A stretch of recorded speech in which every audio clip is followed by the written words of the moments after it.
Mayor, you have a quorum. Thank you, and for the record, we're all here this evening.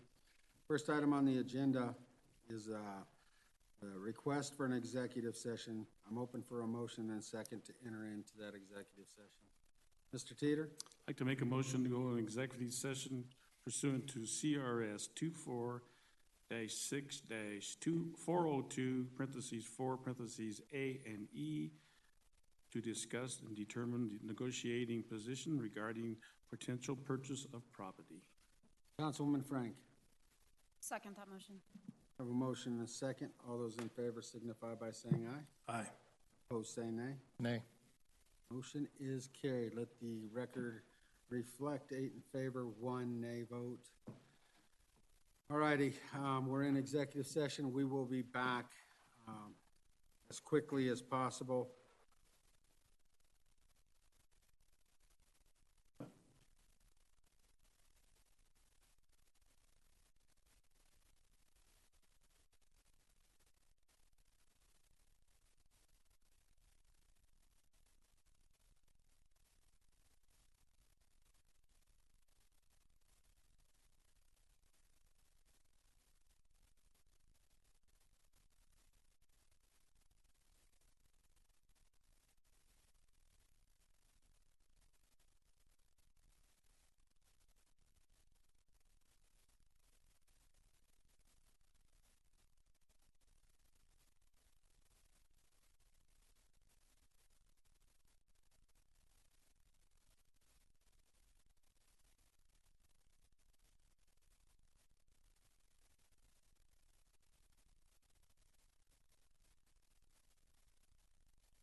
back to order. Thank you all for your patience.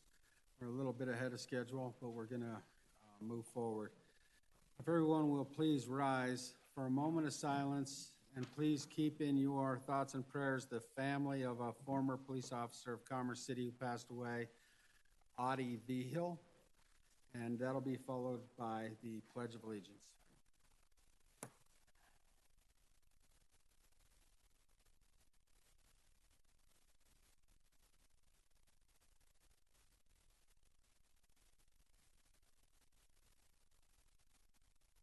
Pledge allegiance to the flag of the United States of America, to the republic for which it stands, under God, indivisible, with liberty and justice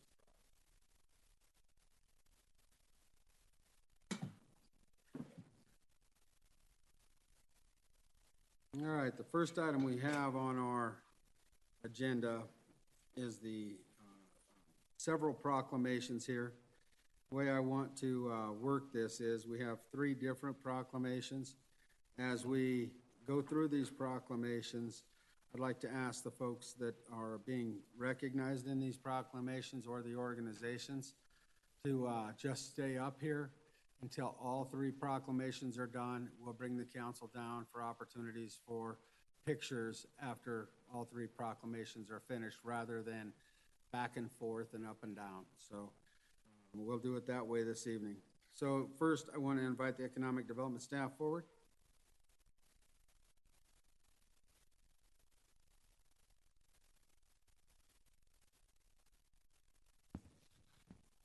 Maybe we should move to the next one. We're probably moving quicker than they thought we would. Yeah, I would agree. How about Victim Services staff?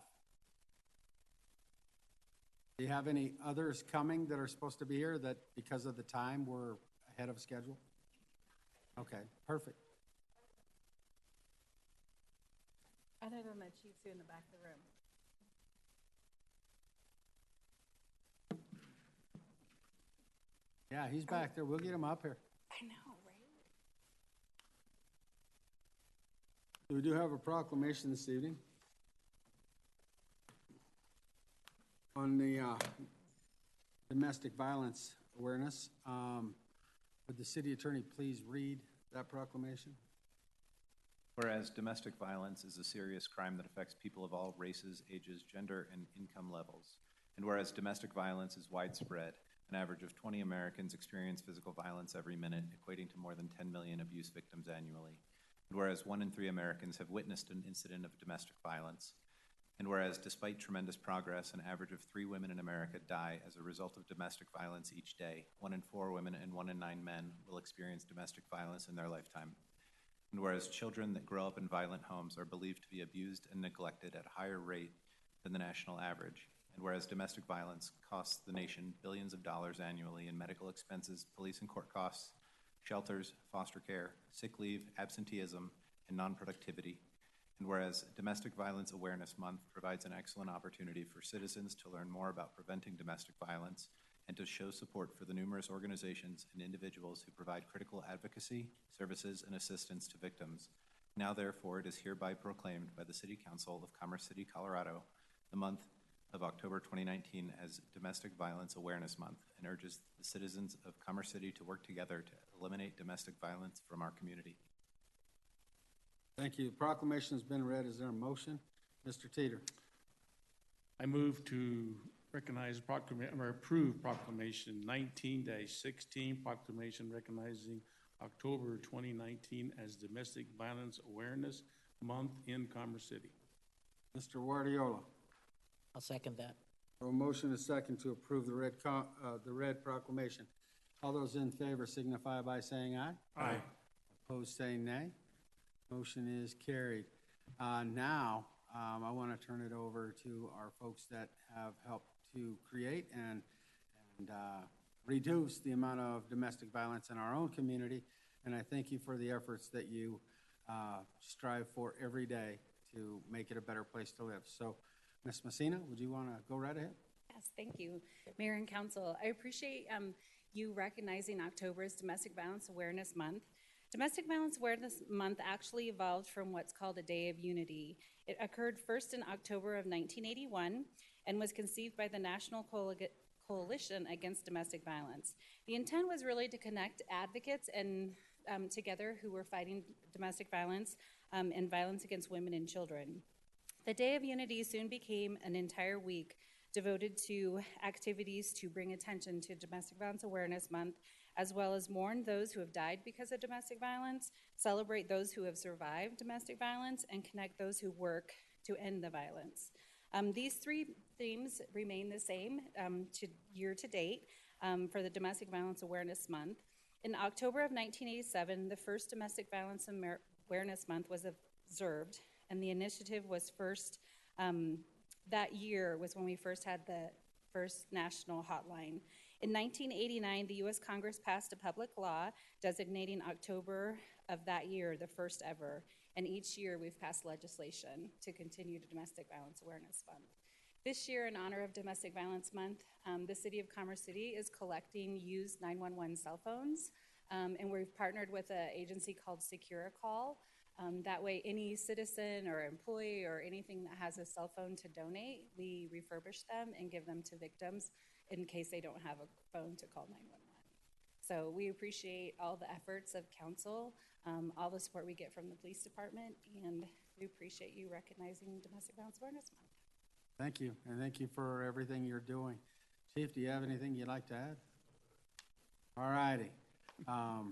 Again, you guys are doing a great job. We appreciate everything you're doing, and we will have you back up here for a picture here in just a little bit. Okay, next, National Hispanic Heritage Month. I don't see them in the audience. Kids First, Adelante, and Cultivando. Are you all here? Just the one? Are you expecting more? All right, well, let me move forward then back to the National Manufacturing Day. I'd like to invite the Economic Development staff forward.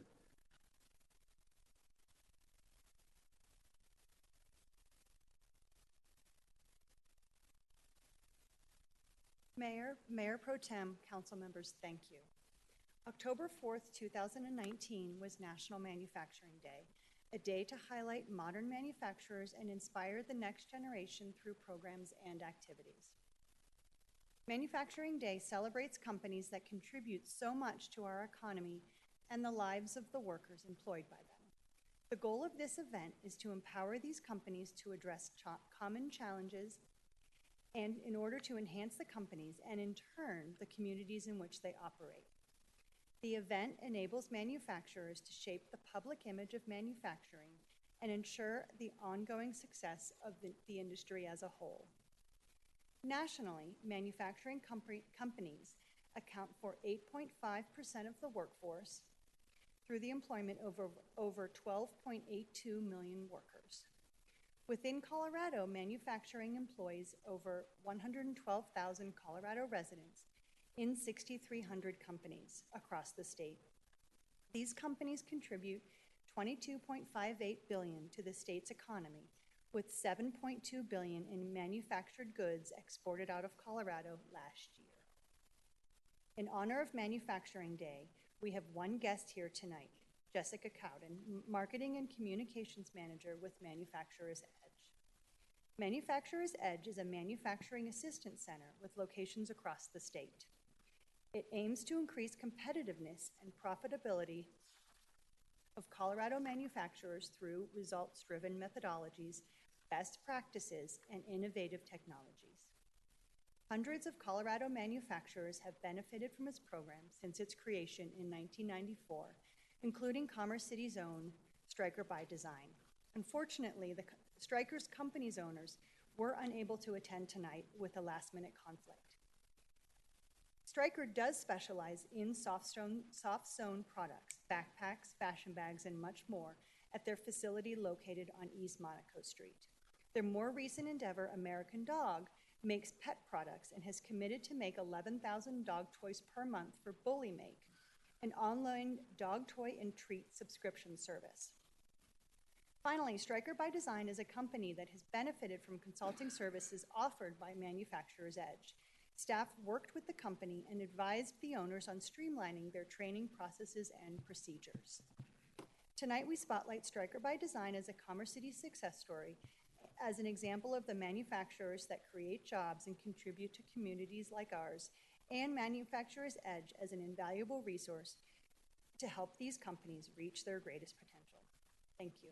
Great, thank you. Good evening. It's okay, come right on up. Oh, no, I was just going to say thank you so much for having us here tonight. As a nonprofit, communities like yours who support the manufacturing that is done in the state are really vital to what we do, and we would not be able to have the impact that we do without your support. So thank you so much for inviting me here tonight. Great, thank you. All right, how about we have a motion? Well, let's hear the proclamation first. Why don't the city attorney please read the proclamation? Whereas the City of Commerce City joins in a national effort to promote and recognize Manufacturing Day 2019 on October 4, 2019. And whereas manufacturing employs over 12.82 million workers in the United States, accounting for 8.5% of the workforce. And whereas manufacturing contributes $2.38 trillion to the U.S. economy and over $22.58 billion to Colorado's economy, with $7.2 billion in manufactured goods exported out of Colorado in 2016. And whereas manufacturing employs over 112,000 Colorado residents in 6,300 manufacturing companies across the state. And whereas manufacturing employs over 2,700 people in nearly 100 manufacturing companies in Commerce City. And whereas the manufacturing sector is crucial to achieve the City Council's goal of developing a balanced and vibrant economy to improve socioeconomic status. And whereas the City of Commerce City supports and joins in this national effort to help America's manufacturing businesses do what they do best, make products. Now therefore, it is hereby proclaimed that the City Council of Commerce City supports Manufacturing Day and honors the city's manufacturing companies for their entrepreneurial spirit that keeps the city, state, and national economy growing stronger. Thank you. Mr. Madera. Move to approve the proclamation recognizing October 4th, 2019 as National Manufacturing Day. Thank you. Mr. Davis. I'll second that. A motion and a second to approve the proclamation as read. All those in favor signify by saying aye. Aye. Opposed, say nay. Motion is carried. So we'll be coming down to take some pictures, so don't leave anywhere. We're going to go ahead and go through the rest of our proclamations and do it all at one time. So please just have a seat and we'll call you back up. All right, now I'm going to look to the back of the room and see if the folks that are here for National Hispanic Heritage Month are all here. Are you still waiting for some? Okay. And I did not see the folks that were coming on the census proclamation, correct? But that comes later in the meeting anyway. All right, so here's what I'm going to do, since we're going to be waiting anyway. Ask the council to go down and take pictures with the first two proclamation recipients, and then we will give a little bit more time for Cultivando and Adelante and Kids First to all show up.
guess we threw them off and we put in time given or estimate only.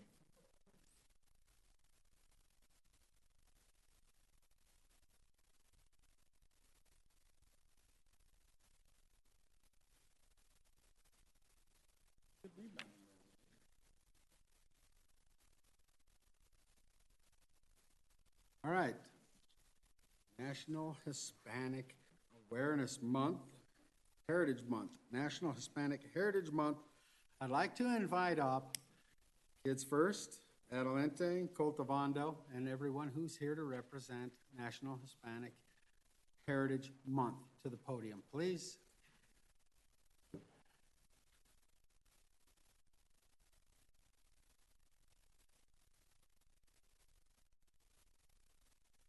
All righty. Thank you all for being here tonight. You want to tell us who you're with and the reason for you being here this evening? Yeah, well, good evening, everybody. Thank you for having us. My name is Olga Gonzalez. I'm the Executive Director of Cultivando, which is an organization that serves Adams County. We've done a lot of work with Commerce City, as many of you know, just ensuring Latino participation in civic life and promoting leadership. We have promotoras who are doing amazing work around the area of health equity. And so I have the rest of my team here. They can introduce themselves. Perfect. Hola, buenas tardes. Mi nombre es Reina Soria y soy promotora en Cultivando. Muy contenta de poder estar ayudando a lo que es mi comunidad y involucrarme y poner mi granito de arena en todo lo que pueda. Gracias. Gracias. Hola, mi nombre es María Subiate. Yo también trabajo para Cultivando. Soy promotora y estoy muy agradecida de trabajar con la comunidad y ahorita estar participando aquí con ustedes. Muchas gracias. Good evening. My name is Rocio Franco, and I'm the Associate Director for Cultivando as well. And I'm thankful to be here along my coworkers and Olga as well. El Nina? Can I see your name? Come on. Shadani. 6. Thank you for being here. All right, thank you all for being here. Hispanic heritage is a big part of our community. It has been for a long, long time. And we need to celebrate not only the Hispanic heritage, but all of the different heritages that we have in our community. So thank you for being here. I'd like to ask the attorney to please read the proclamation. Whereas Americans observe National Hispanic Heritage Month each year by celebrating the histories, cultures, and contributions of American citizens whose ancestors came from Spain, Mexico, the Caribbean, and Central and South America. And whereas the observation started in 1968 and was expanded in 1988 to cover a 30-day period starting on September 15 and ending on October 15. And whereas Hispanics have had a profound and positive influence on our country through their strong commitment to family, faith, hard work, and service, they've enhanced and shaped our national character with centuries-old traditions that reflect the multi-ethnic and multicultural customs of their communities.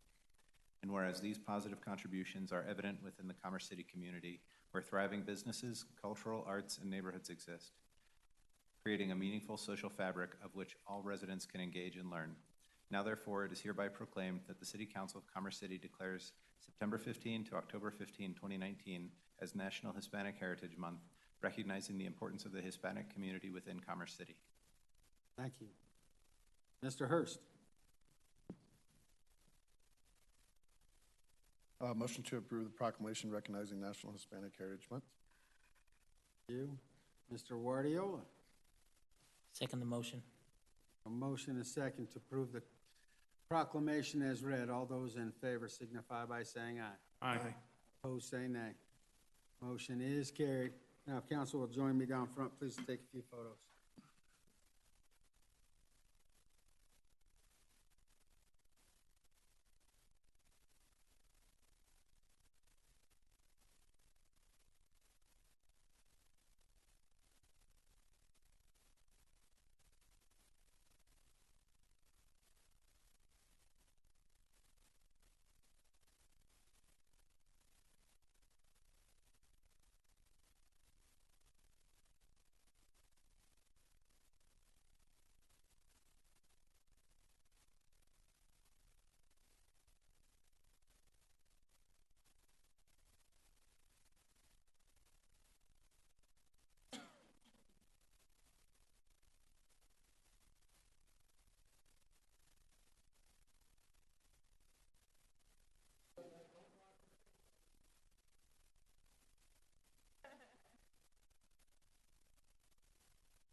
The next item on the agenda is citizen communication. Per council policy, citizen communication is the time on our agenda for the public to address the council on businesses and affairs of the city.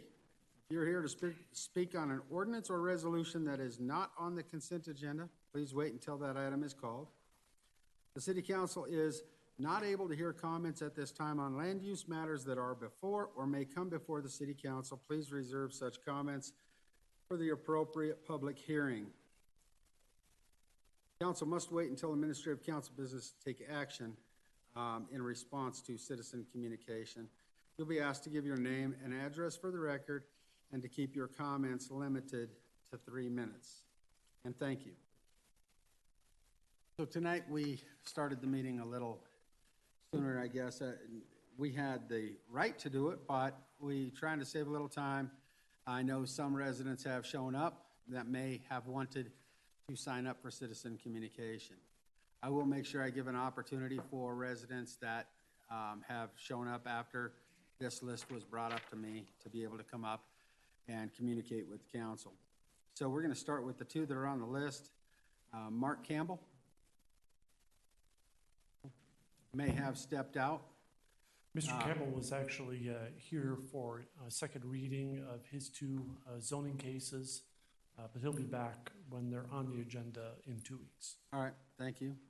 Ricardo Cardenas, come on up.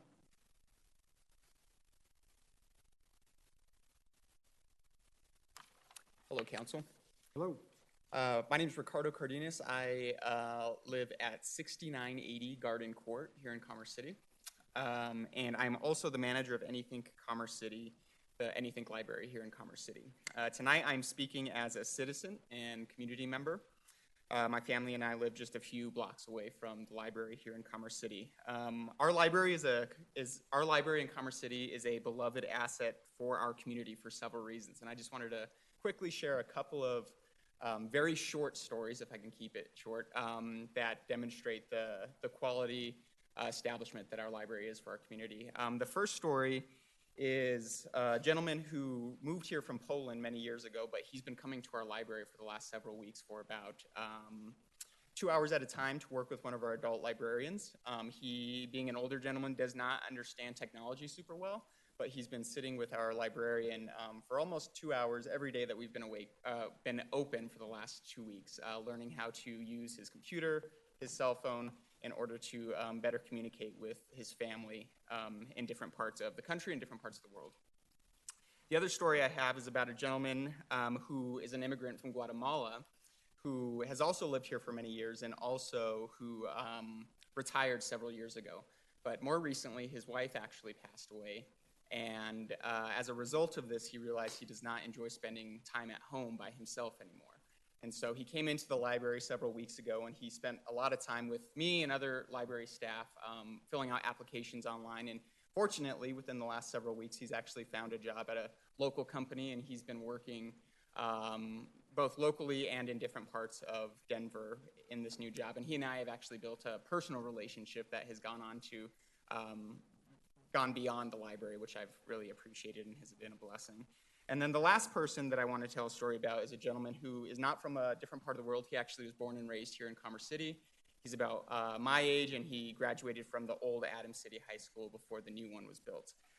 He, unfortunately, very recently has become homeless, and he comes into the library every single day.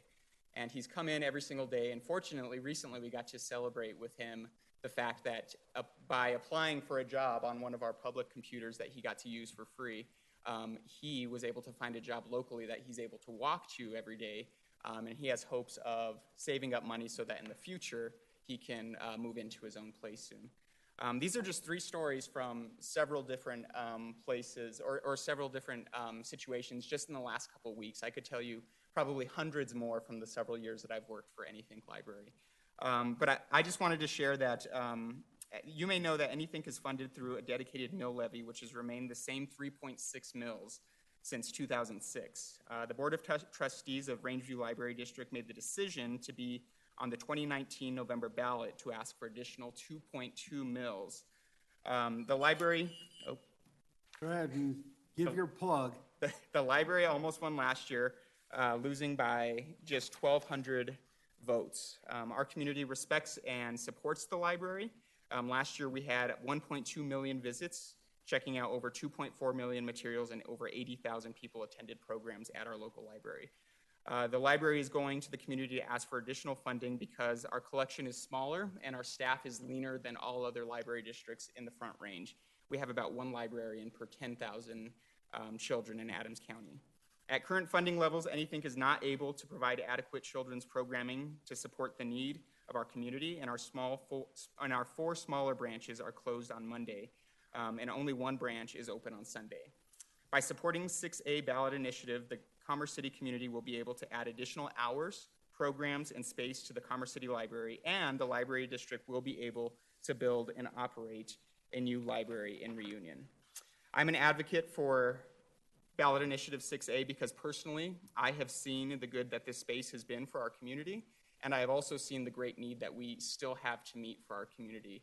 And so I just want to use my final closing moments to thank you for this time this evening, and thank you for your support. Thanks in advance for your support of ballot initiative 6A.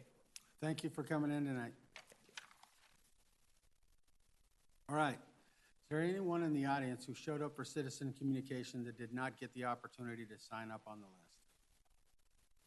Yes, come on up, Maria. Good evening, Mayor and council members. Maria Gonzalez with Adelante Community Development, 7296 Magnolia Street. I would like to share with you about our community festival that we had September 8th, about a month ago.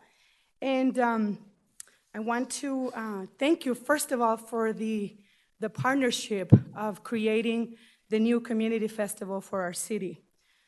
We believe some of the goals are easier than others to meet, but I'll go on our first goal. It was to unify Commerce City, and we realized that there is a lot of work, as you probably already know, that is needed. We must explore several ways of communication and engagement with all of the residents and businesses.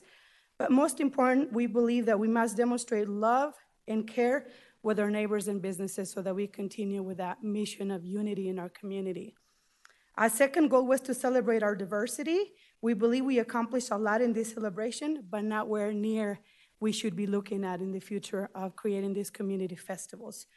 We need to continue to identify ways to celebrate other cultures that are coming in and current that we need to continue to knock on doors and identify. Our third goal was to promote local businesses, and we heard loud and clear from businesses that want to be showcasing their services and opportunities to the community and more of that type of event. And our fourth goal was to connect services to the community, and this was made very successful with having over 20 nonprofit organizations that provided resources and connected with those needs in the community, educating and supporting our residents. Our last goal was to fundraise for education. We were able to raise $1,000 for Adams County School District 14 Foundation Education, and we are matching that with another $1,000 from Adelante. At our naming contest, the #1 ranked name to rename our festival next year continues to be Commerce City Community Festival. Therefore, we are deciding to keep in that name because that builds that credibility about who we are, and then showcasing our name and really having that ownership of our festival.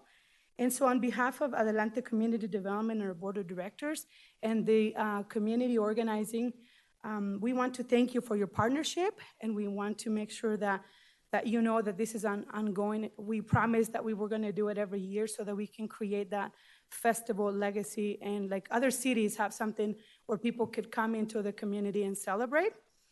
We did our fundraising actually turn out a lot more better than what we had expected. We were able to obtain about $31,000 on in-kind donations, $30,000 in cash, and we're still pending about $13,500 from pledge dollars, and are coming in the mail anytime as some of those accounts needed to be processed with 30 days or so. So about $75,000 in overall benefit to this community, and it's the first one of many. So I'm hoping that we can count on you for 2020. We've already set the save the date of September 12th. Based on the comments of the survey that we sent to all of the sponsors and businesses in the community, we decided that it was better to do it on a Saturday so that we wouldn't be competing with other festivals around the metro area, which we competed with one of the biggest ones in Denver. So is there any questions or any comments? I hope you were there. We acknowledge our community members, and it's important to continue those celebrations. You know, I would just say thank you for the efforts to put that on and to help the committee to organize. I do think there's a lot of opportunity to have citywide type of gathering. We grew up knowing Derby Days when it was still held at the Catholic Church. So it's always a great opportunity to have a place for the community to come together. So thank you for all of your efforts. Thank you. Seeing no others, we appreciate it, Maria. Thank you. All right, is there anyone else in the audience that showed up for citizen communication that did not get a chance to sign up that would like the opportunity to come up and speak now? All right, seeing none, we're going to move forward in our agenda. We start with the consent agenda, which includes items that are routine, procedural, informational, self-explanatory, and non-controversial. They are presented to council for a single motion and vote. Any member of council may ask to remove a specific item for further discussion and a separate vote.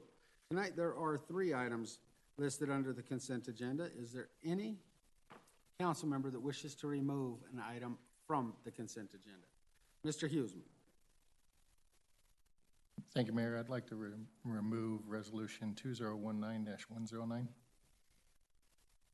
2019-109.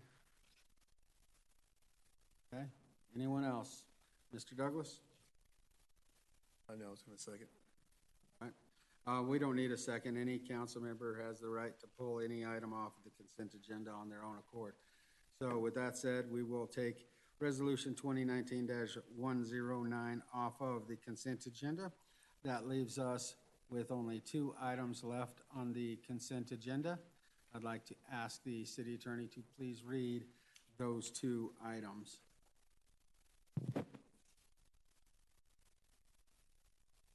I will read. I just want you to remember to get the motion as well. The minutes of September 16, 2019 and Resolution 2019-110, resolution in support of ballot issue 6A to increase mill levy funding for the Rangeview Library District to expand services at Anythink Libraries. Thank you. I need a motion to approve the consent agenda as read. Councilwoman Frank. Motion to approve the consent agenda as read. Mr. Huseman. A motion and a second to approve the consent agenda as read. To ask for a roll call vote at this time.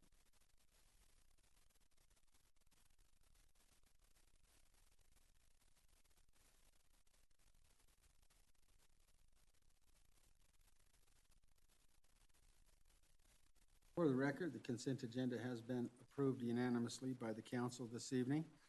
The one item that we did pull off of the consent agenda is Resolution 2019-109. I'm going to turn over to Mr. Huseman to tell us why he pulled that off of the consent agenda. Thank you, Mayor. Back in July, when we had a study session, the City Council gave direction to the city staff that we wanted to see an alternative bid for this refuse contract. That alternative bid to include weekly recycling service with the option, if residents didn't want to recycle, to be able to have a second garbage bin. The idea behind this being that our diversion rate in Commerce City is absolutely horrible. Given the fact that one house on a street can contaminate an entire truckload worth of recycling, causing it to go to the landfill instead of being recycled as intended, does not sit very well with some of us that have to make this decision.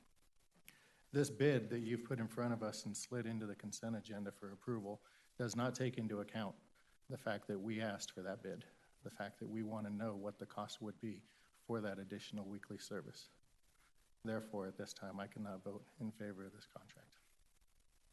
All right, thank you, Mr. Huseman. Is there anyone else who has any concerns relating to Resolution 2019-109. Mr. Davis. In response to Mr. Huseman, I also agree that there needs to be a lot more clarification on certain aspects of this current bid. Okay. Anyone else? Mr. Douglas. Yes. You know, we had a similar request years ago, and that process was not the same as this one. And as far as the way things were explained and the way the bid process was put, we did not know who the bidders were. In this case, we did know. And so it's really not clear. It is kind of confusing because there are missing pieces. And I don't know if we have an opportunity to rebid this, because I don't think the process was done right. All right, I want to now go to the city manager and city attorney to answer some of the questions that have been brought forward as to the process, whether it was bid properly, and the disparity in the question Mr. Huseman brought forward on the refuge collection piece.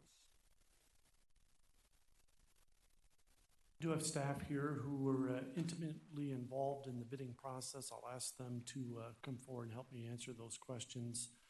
Certainly it was our understanding at the study session a couple of weeks back that we had answered questions that council members had about the bids that were received. And so that's why we've placed our recommendation on the agenda tonight to award the bid to Republic Services and authorize us to negotiate a contract. And Mike, do you want to come forward and have any additional comments to the questions posed by council as whether we did an injustice through this bidding process and how we deal with the disparity and the question about recycling that Mr. Huseman brought up? Please. I would ask if there are specific questions that may help me lead you in the right direction, the question that you're asking. We'll start with Mr. Huseman when it comes to the recycling. Right, like I said, back in July, we asked that one of the alternate bids include the weekly recycling service. The bidder that you're trying to award this contract to did not bid that at all. Threw it out. So I feel like our desire as a council to provide a service to the community has been completely ignored. That's an issue in rebuttal to the city manager that I did raise 3 weeks ago in that study session when I said I'm very disappointed that bidder number 2 did not submit an alternate bid for the weekly recycling service. Yes, staff evaluated the bids, and in consultation with the city manager's office and the city attorney's office, it was determined that the bidding process would allow for a no bid for bid alt 1. Okay, how about we go to Mr. Davis's question or concerns? Anything additional? Yeah, this is probably for city manager. The meeting where did we divulge who the 3 bidders were publicly? And is that routine? That's my question. We intentionally did not disclose in the packet materials who the bidders were. We did not disclose. Is that routine? It was how we presented the information when we went through the contracting process previously. And the reason we did it that way is depending on which alternatives city council or the city might choose, it might alter who the low bidder is. So keeping that information more anonymous, we felt was a way to have a fairer process, if that makes sense. Thank you. All right, now to Mr. Douglas. Yes. Back when we had this up for bid, there were 7 options. And the way this I thought we were going to have the same bid process. And at that time, it was a fair bid because it really put it out basic service plus weekly recycling, basic service eliminating large item pickup, fully automated collection with weekly recycling, enhanced fully automated collection, and partially automated collection. And it really spelled out the savings and then additional cost. And this round was not like that. I felt that it was rushed, and that when it came down to the breakdown, there was just missing components as far as actual bid pricing. And it says right here, you know, no bid on number 2. So I said that too in a study session, that I didn't think this was fair as far as the bid process, but and I think we could have done a better job. This is not what I thought it was going to be. So, because it really was unclear too in a study session what direction we were going. It was on the board, but nothing was said. I believe there was a slide specifically recommending bidder number 2. Well, it wasn't, I didn't hear the concise of the council on that, so. I mean, here we are now, we can't vote in there anyway, so. But I just didn't think, regardless, that the bid process was not the same as it was last time. I believe all of the elements that you mentioned, though, were essentially in the RFP. The specific numerical or dollar amounts were specifically for the items that we requested bids for. And if you'll recall, we did come to City Council in July and proposed those items that we would be asking bidders to bid on, and requested additional information from City Council. I believe that we included everything in the bid form or in the RFP that the City Council did request. I am not, of course, I can't speak to those bidders who did not complete all portions of the bid. Now, I see in the bid analysis here, the worksheet, didn't recall this worksheet from back in July. I'm sorry, the worksheet? Yeah, the worksheet would be the bid results, so in July, we would not have had that information. Yeah, and so that would have helped, though, if we would have had this information back in July, study session, and not at this time. Thank you. Mr. Madera. I just have 3 questions. Does this bid have service equal to or greater than our current levels of service? Yes. Is this bid $700,000 less than the next closest bid? Approximately, yes. And did the committee on staff determine this to be the best bid for the city? We believe so, yes. Thank you. All right. Anybody else have any additional questions for the staff at this time concerning Resolution 2019-109?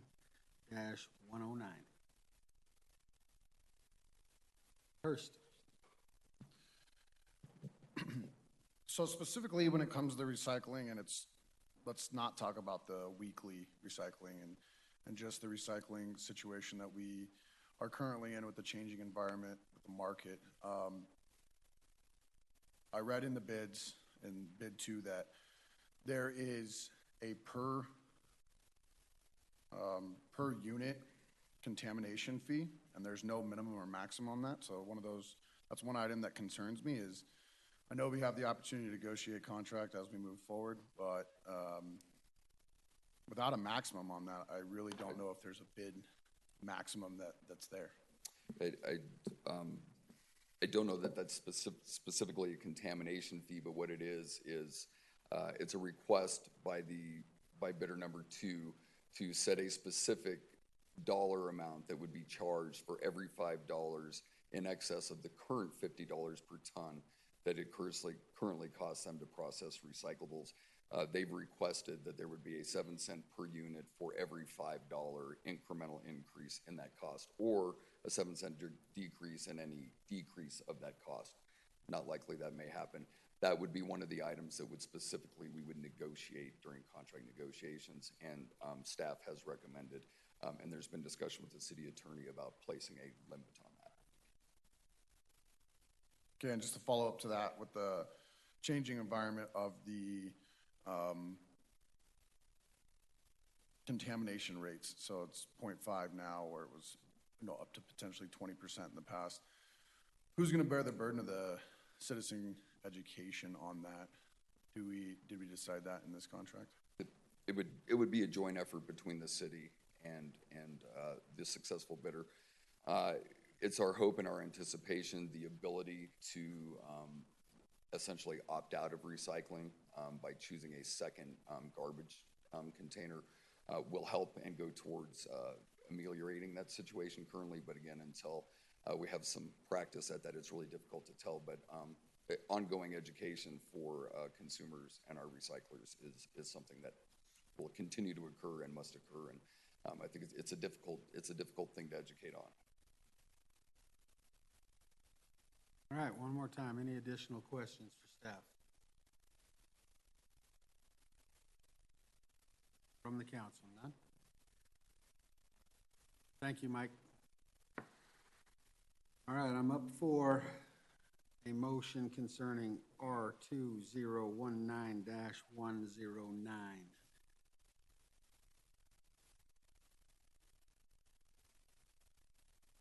Madera. Move to approve resolution 2019-109. Mr. Guardiola. Second that motion. A motion and a second to approve resolution 2019-109. Will the city attorney please read the title? Resolution 2019-109, resolution approving the selection of Republic Services, Inc. to provide the curbside garbage and recycling program and authorizing the city manager to negotiate and execute a contract. I could do this by voice vote, but I'm going to ask for a roll call vote. Thank you.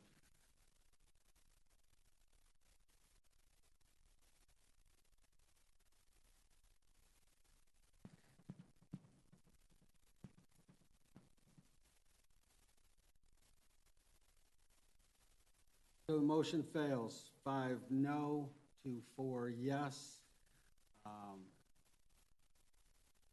So we are not approving a bid contract tonight for our refuge collection. Mr. City Manager. Does City Council wish to provide any additional direction at this time? Davis? Or is it your desire to move to one of the other bidders? You know, I simply, my biggest problem with this is when I decide on something, I'm research driven. I'd like to know who the competitors are so I can do the research myself as a city councilman to see who's out there bidding. I understand that there is some, well, there shouldn't be any secrecy to this. I know at least one because it's right in front of me. I assume the other one because I see people out there. No idea who the third person is. And just for myself up here, I'd like to just do some research to see who I'm dealing with, to see if this was the right decision or not. I know our city staff worked hard on this, and I think $700,000 savings is amazing. But I also don't know what else was out there because I wasn't able to do research on the companies myself. Thank you. Mr. Douglas. Yes, on the submission, like I said, there was things that were missing. And I think if we're going to put a proposal out there, every line should be filled out and what was asked, and it wasn't done. And that was identified. I'm not concerned who's putting a bid in because that's the way it was last time, and it was a fair process. We didn't know who it was. And at that time, the city saved $600,000 going to the system we have today. And, nothing to do with any other providers. We just want to make sure that going forward, that this is a 5-year contract. And we're not sure within 5 years what that's going to look like. But if we're going to do this, let's just make sure when those proposals go out, that every line is filled out. Huseman. Thank you, Mayor. I don't scoff at the fact that bidder number 2 was going to be $700,000 cheaper. I think that's a win for the city. What I scoff at is the fact that this council requested direction, gave direction that we would be given a bid that included the option for weekly recycling service. And bidder number 2, for whatever reason or not, just didn't adhere to that request. And so if we want to move forward, then I want to see bids that include the council's request for weekly recycling service. Thank you. Guardiola. So where does this put us at since staff didn't do what council wanted them to do? With this contract for next year's, where are we at? Is it going to be enough time to get some more bids so that council members are happy with, and we can still save our citizens some money? Where are we at with that, Brian? Well, We currently have a contract with Waste Management that expires at the end of the year. Given that the bidder recommended by staff wasn't approved by council tonight, I think direction from the city council is important. You do have some options. And I'll ask Mr. Sheasley to help me with the options. You can ask us to negotiate with another bidder. We would not recommend that. You can ask us to request additional information of the three bidders. I think that would be within the process. We could edit the RFP and bid it out again. That would certainly push us out past the current expiration of our contract. So we would have to negotiate some sort of an extension with our current vendor. Are there other options that you can think of, Mr. Sheasley? And narrow down options for I'm not council? sure if you mentioned the concept of rebidding, which at this point, many of the options you've indicated already occurred. It is my opinion that this procurement process followed the council-approved procurement policy to a T and met with the standards set forth by council, including the indication that it would be presented anonymously to preserve the sanctity of the procurement process. In order to uphold that and the expectation that the city get the best value while offering vendors a fair bidding process, rebidding at this point would be my blunt recommendation without thinking about. But then time will become an issue. So in order to preserve that sense of fairness, and rather than go back and try and whittle down in a process that could be conceived of as unfair, that would be my recommendation, would be to try and do an expedited rebidding process. Let me finish with these comments. Madera. Yeah, and I think, our citizens should know that the alternative bid, the next closest bid to this bid that we had in question today was almost $2 million higher to have weekly recycling. So it was an alternative bid. I think we shouldn't have an alternative bid to begin with, maybe, and that would have made it a level playing field for everyone. But just the way that we're doing this and going out to bid again, this is kind of like the old days where we'd put out a trash contract to bid, and then we let the other vendors come back with an alternative bid to undercut the winning bid. So I don't think this is fair at all to Republic, who put their best foot forward the first time around. I know we want to give, the other vendors a chance to come back, but this alternative bid isn't even close. So I'm really disappointed in how things turned out today, just because chances of us choosing that alternative to begin with is slim. I don't think we'd waste $2 million of additional taxpayer money for this alternative when we know the better deal is what was put in front of us and what staff researched and put a lot of hard work and effort into. So I think if we do, I wouldn't advise putting it out to bid again. I would maybe come back with more information for city council, but I think in all fairness to everyone who placed a bid, it should be these bids that are considered. Hurst. On the same token, though, we had alternative bids for longer periods of time that we're not even considering, that also save our constituents more money in the long run as well. And so that wasn't part of what we asked for. And so we were just asking what we're asking for. We asked for specific items during the study session. We got additional information.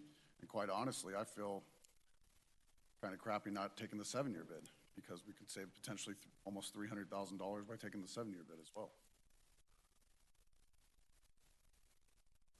All right, well, I guess it's my turn. I've been through this process a lot of times. And Mr. Madera is right. I have seen the process not work because it was too close to the reach of council. To the people or the companies that bid this, bid this RFP. Nothing against any of them through that process, but they bid it based on the RFP and how it was written. And it would be a shame to hold that against them if they were given the option to opt out of a portion of that bid. So it puts this council in a tough position, because if you go rebid, you've already contaminated that bid process, because everybody knows what everybody's numbers are. If you think you have a hedge on the fact that there's $700,000 savings per year, or close to $2 million over a 5-year contract with one bidder, give that company a chance to rebid. I'll guarantee you, if I was running that company, I would shorten that savings by a bunch, knowing where I came in. And so the whole reason for having an anonymous bid process is so you can get them to put their best price forward. Once you have those numbers and you give a second shot at something, that has happened in the past in this city, and it didn't work out so well. And so I would have to agree with Mr. Madera that we have muddied this process up, and with the potential for a $700,000 savings, go back out to bid and see if that kind of savings still there, because I can guarantee you it won't be, because there's not anybody in their right mind that runs a company that sees they left $700,000 on the table that's not going to take the advantage of the opportunity to draw some of that back in. That is what I would do if I owned the company. Not only that, it's a second shot at a multi-million-dollar contract that our residents are the ones who are going to pay the costs of that kind of a mistake for. Personally, when it comes to the recycling side of it, you all have heard me say it before, and I'll say it again. Most of the recycling containers in our city get cross-contaminated because they don't have enough space in their refuge collection container. Therefore, they contaminate the truckload. Not only that, because of China's standards on what they're taking for recyclables now, a lot of these recyclables are just being stored somewhere, waiting and hoping for the opportunity. The cost of recycling has went through the roof, astronomical. And I am a supporter of recycling, but for you to put the effort into recycling in the right way and know that your next door neighbor's contaminating that truck and all your effort is for naught, it would be better for people to have their own recycling program or take their recyclables to a recycling center if they want to do that kind of work, and be considerate of the contamination or what's going into landfills. In the long term, the refuge collection for our residents, the cost would go significantly down without a recycling program. And I'm not going to sit up here and fight over a recycling program being this week or next week. If that's the way the staff bid it out and those bids were complied with, I'm comfortable with that process.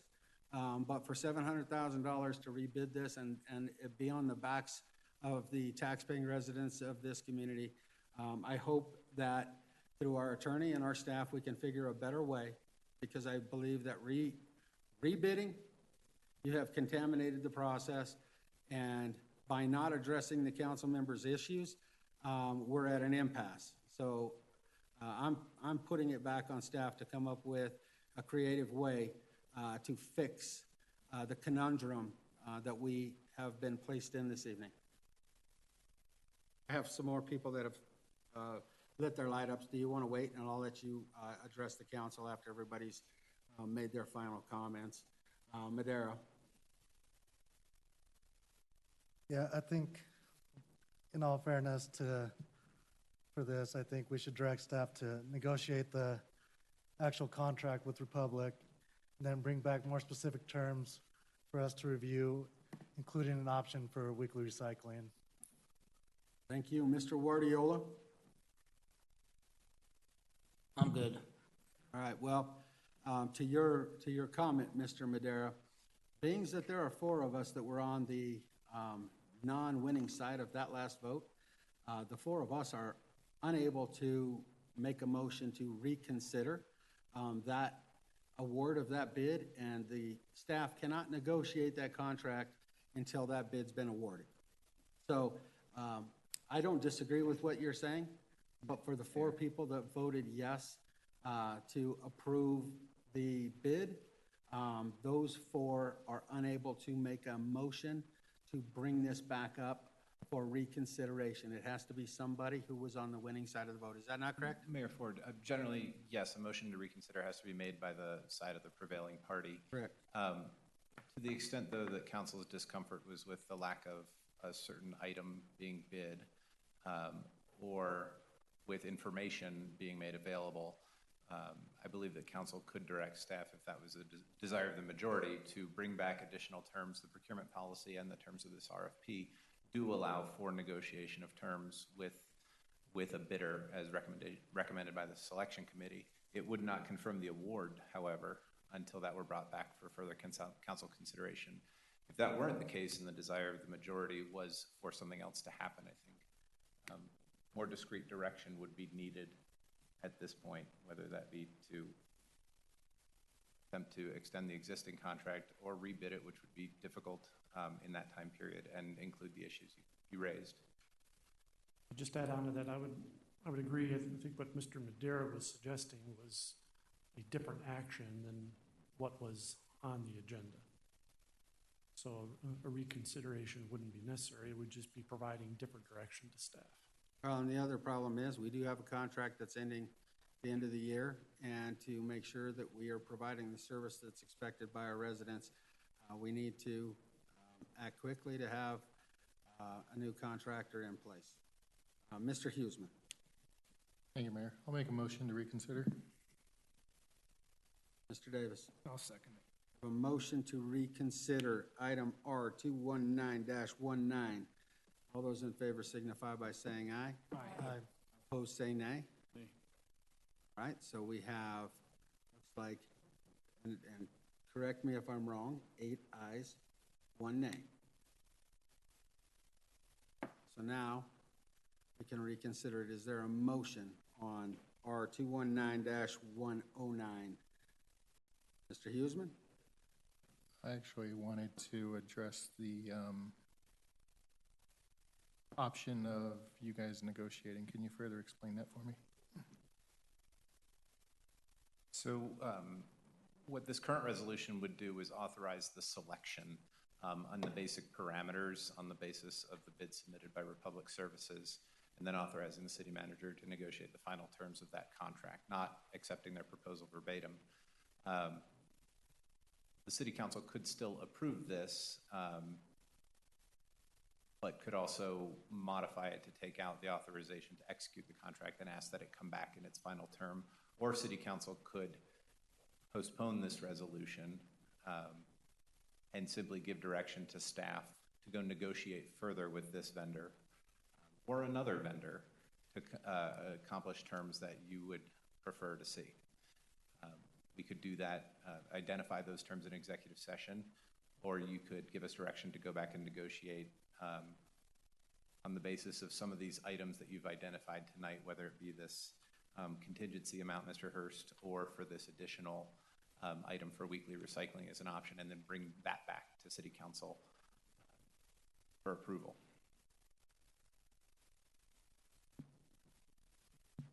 Does that motion to send staff back out to negotiate need to occur before or after the actual motion to approve the resolution as it stands? I believe you could just have a motion to direct staff to negotiate further on this resolution and then move on from it. Therefore, I make a motion to have staff negotiate further on the option to have weekly recycling services for our community. Is there a second? Second. I have a second with Mr. Davis. Could I ask for clarification? Is the motion to negotiate with Republic Services or all the vendors? Is the intent to negotiate with Republic Services? The motion is to negotiate with who is awarded the contract.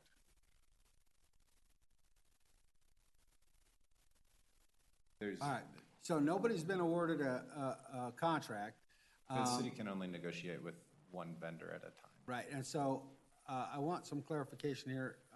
Mr. Huseman, would that be to negotiate with the low bidder that was identified by the staff through the process? If, in the next round of motions, if we approve a resolution that is in front of us, then my motion is that we negotiate with the individual that has been approved with. Do you have clarification there, Mr. McBroom? I didn't think so. So, again, nobody's been approved, so it would have to be bidder 1, bidder 2, or bidder 3 is, I guess, what we're looking for. My point is that whoever it is that we approve should be the one that we negotiate with. And we can't negotiate until we approve someone. That's the problem. When I answered the earlier question, and it's difficult not knowing what the end game is at this point, it was my impression that the direction would be given and then the matter would have no further action this evening. If the intent is to have action on this in its entirety, I would recommend a motion on the resolution with modifications, because the resolution itself authorizes the negotiation. If it is a modification to include weekly recycling services as an option, then that could be made as part of a motion on that resolution. My problem with this idea is the bids are public. And so if we negotiate that weekly recycling service and it comes out that they end up being more expensive than the other company, where does that leave us on that? So, I mean, as much as I am trying to push towards a direction, the process is, as it's been said before, been muddled. Ultimately, my desire is to save as much money for the city as possible while also providing the best services possible. I don't feel that we can truly make that decision at this time. I think the consensus, if we have a motion on the table again to approve the resolution as it is, it would probably pass on the second go-round. My desire is for there to be a clause in there that says we are going to negotiate that and that price can come back before this council and the council can decide whether or not they want to spend the additional money to provide that weekly recycling service. It's the same direction we gave 4 months ago whenever we asked, can you please, 3 months ago, can you please get a bid for us to be able to provide weekly recycling services? Unfortunately, that wasn't done. So my motion is to approve Resolution 2019-109 with an amendment that says that you will go back out and you will negotiate weekly recycling services with Republic Services. Thank you. Okay, I have a motion on the floor that we can all understand. Is there a second, Mr. Davis?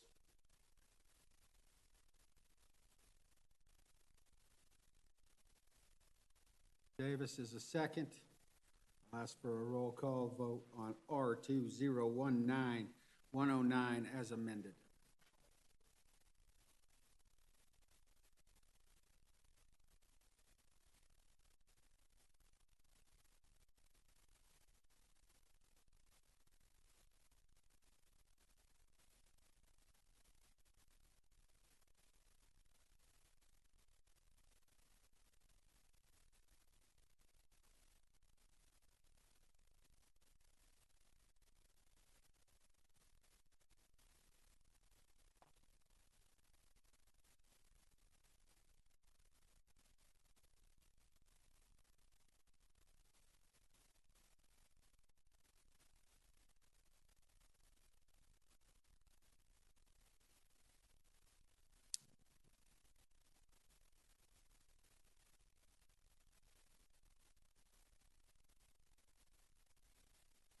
For the record, as amended, R2019-109 is approved, 7 in favor, 2 opposed.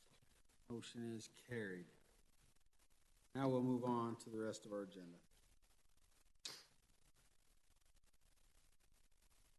Cowley Company's cases, ordinance AN 253-19, AN 254-19, Z 946-17-19, and resolution 2019-86.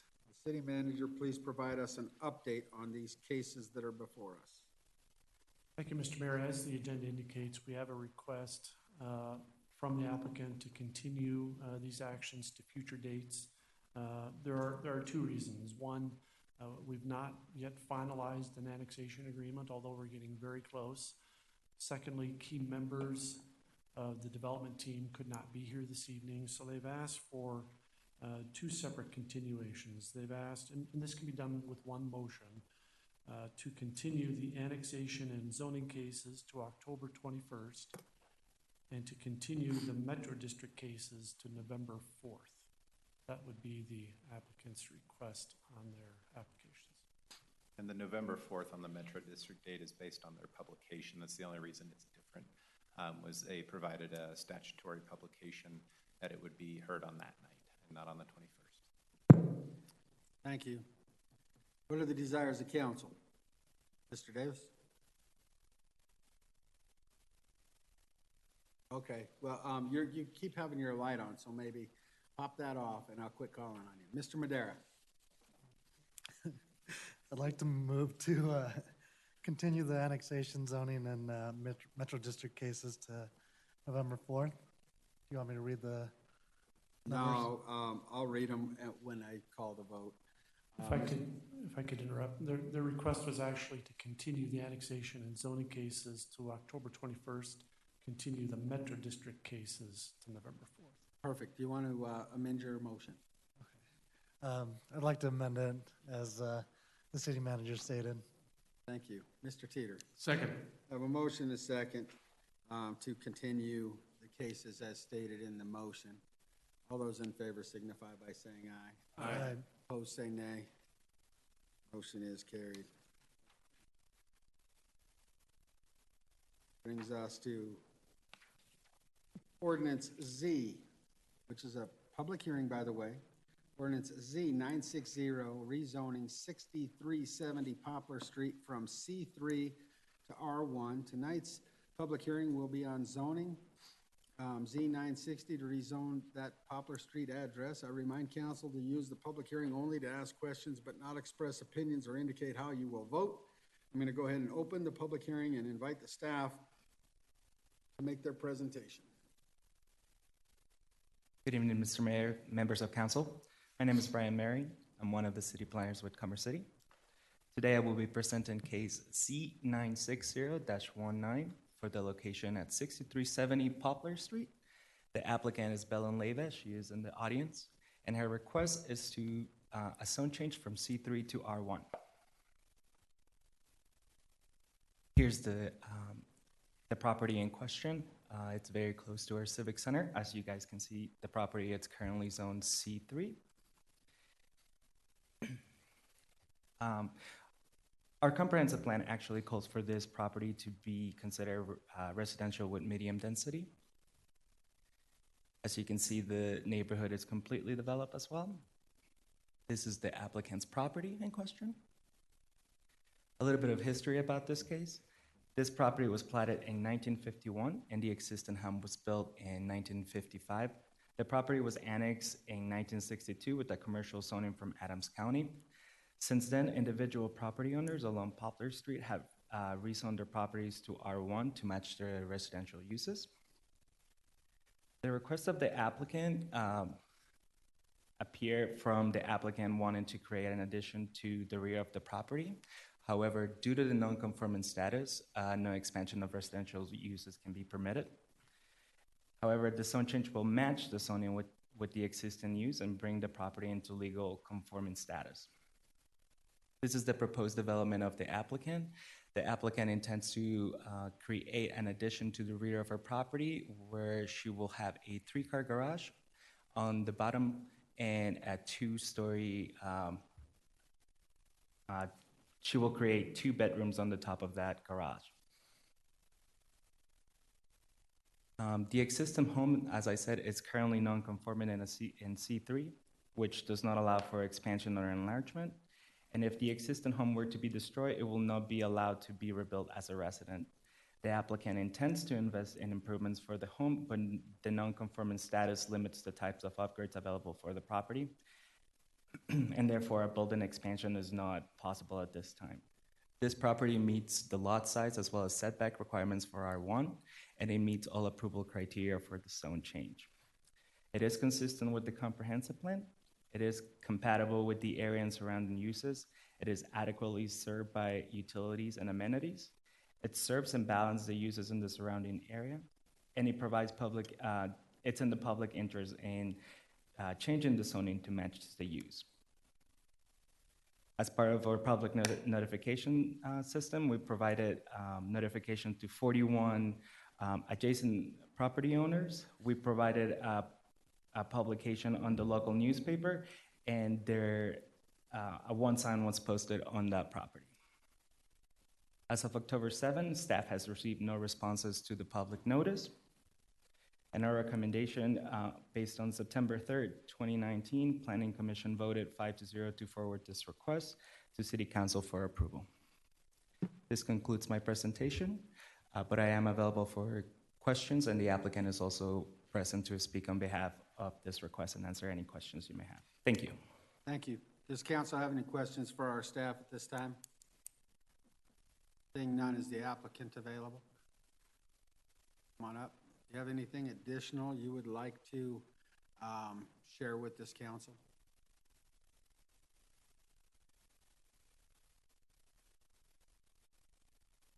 Now, at least I have you at the podium. That way, if there's any questions of you. I do have Mr. Douglas. Do you have a question for staff or the applicant? Yeah, just for staff. Okay, for staff. Since this is a commercial district, not residential, but these homes are residential and a commercial district, how are they taxed? Are they taxed at a residential rate or commercial rate?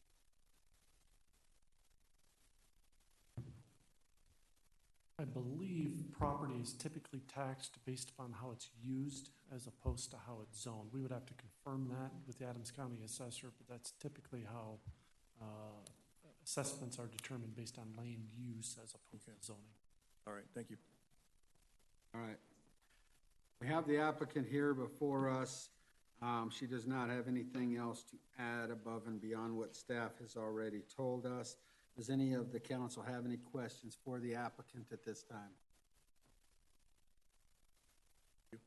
Seeing none, thank you very much. Is there anyone in the audience who would like to speak on the matter before this council? Seeing no one, I'm going to go ahead and close the public hearing. Councilwoman Frank. I was going to make a motion to accept the findings and recommendations of the Planning Commission in this case. You just did. Is there a second? Mr. Madera? Second. I have a motion and a second to approve the findings and recommendations of the Planning Commission on this rezoning case. All those in favor signify by saying aye. Aye. Opposed, say nay. Motion is carried. Now I'm open for a motion to introduce the ordinance. Councilwoman Frank. A motion to introduce ordinance Z960-19 by council is seated on first reading. Ready? Mr. Madera. Second. I have a motion and a second. Would the city attorney please read the title? Ordinance Z960-19, an ordinance rezoning from C3 Regional Commercial District to R1 Single Family Residential District. The property described in Exhibit A attached here to and made a part hereof located at 6370 Poplar Street, Commerce City, Colorado, and amending the zoning map of the city of Commerce City, Colorado to reflect said rezoning. All righty, title's been read. Roll call vote, please.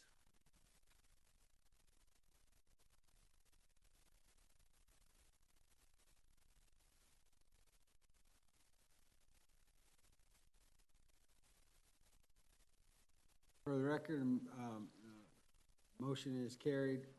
Yes, 9 in favor, so all of council affirming. Next, we have Resolution 2019-107, which is an IGA with Adams County for the 2020 census cost sharing. I'd like to invite former colleague Paulo Diaz forward and former colleague Elliott forward as well. Have you both come on up?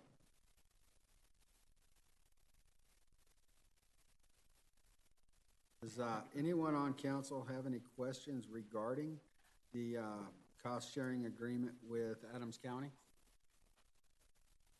Was gonna bow, As you may. Mr. Douglas, do you have any questions concerning it? The money here that's divided up, this is all the cities within the county, correct? Not just Commerce City, the 124,000? Absolutely, yes, Councilman Douglas. We, including Adams County, there's 8 additional municipalities who are also cost sharing as part of this agreement. And the amount was determined based off of population from the 2017 American Community Survey. Okay, thank you. Thank you. Councilwoman Frank, do you have a question? Well, thank you both. Mr. Madera? Yeah, I can't have you up here and not have you tell us, what the liaison does and what they'll be doing in the community. Thanks, Councilman Madera. The liaison basically stands up here just like you guys. hearing No, you. actually, Crystal, would you mind sharing your No, not at position all. and introducing our friend? Yes, thank you, Honorable Mayor and council members. Right beside me here is Donna Golson. She's one of the census recruiters for this particular county. But what I do, I think many of you know that I've been at several events, outreach events, really just trying to spread the word of the importance of the census. And just to kind of give you a little bit of a background, that in Adams County, from 2010 to current, we have approximately 125,000 folks that weren't accounted for. Various reasons, but nonetheless, if you look at it from 2010 to current times, so obviously almost 10 years per person at 125,000 people. That's a huge deficit that we're operating under. And so my task, so eagerly given by my boss here, was to spread the word. And of course, my experience on council with being out in the community has allowed me to do that. But basically, I work for you. I mean, granted, I sat in that seat for many years, but now I'm on the other side of the podium. I will tell you, it is a little bit of a relief to be on this side, just for the record. But that's what I'm sorry? You can change that. No, I don't think I can. But so that's what that's what the plan is. We're with this complete count committee that we have many staff members from all the municipalities, and we have representation from our faith-based organizations, our school districts, higher education institutions, a gamut of folks that are active in the community. These are the approaches in how are we going to make sure that we broadcast the need for people to participate in the census. And so as I stand here this evening, just basically telling you what my job entails, I'm also going to ask for your assistance as well. Some of you have gotten some of my emails. You've been to one of the Complete Count Committee meetings, but we really need to extend our reach within anyone's network as possible. So you're out in the community. If you see folks that you feel that would be relative to our census outreach efforts, by all means, just definitely reach out to me, and I'm happy to meet with those groups, individuals, organizations, or the like. So just to end on that, miss you guys.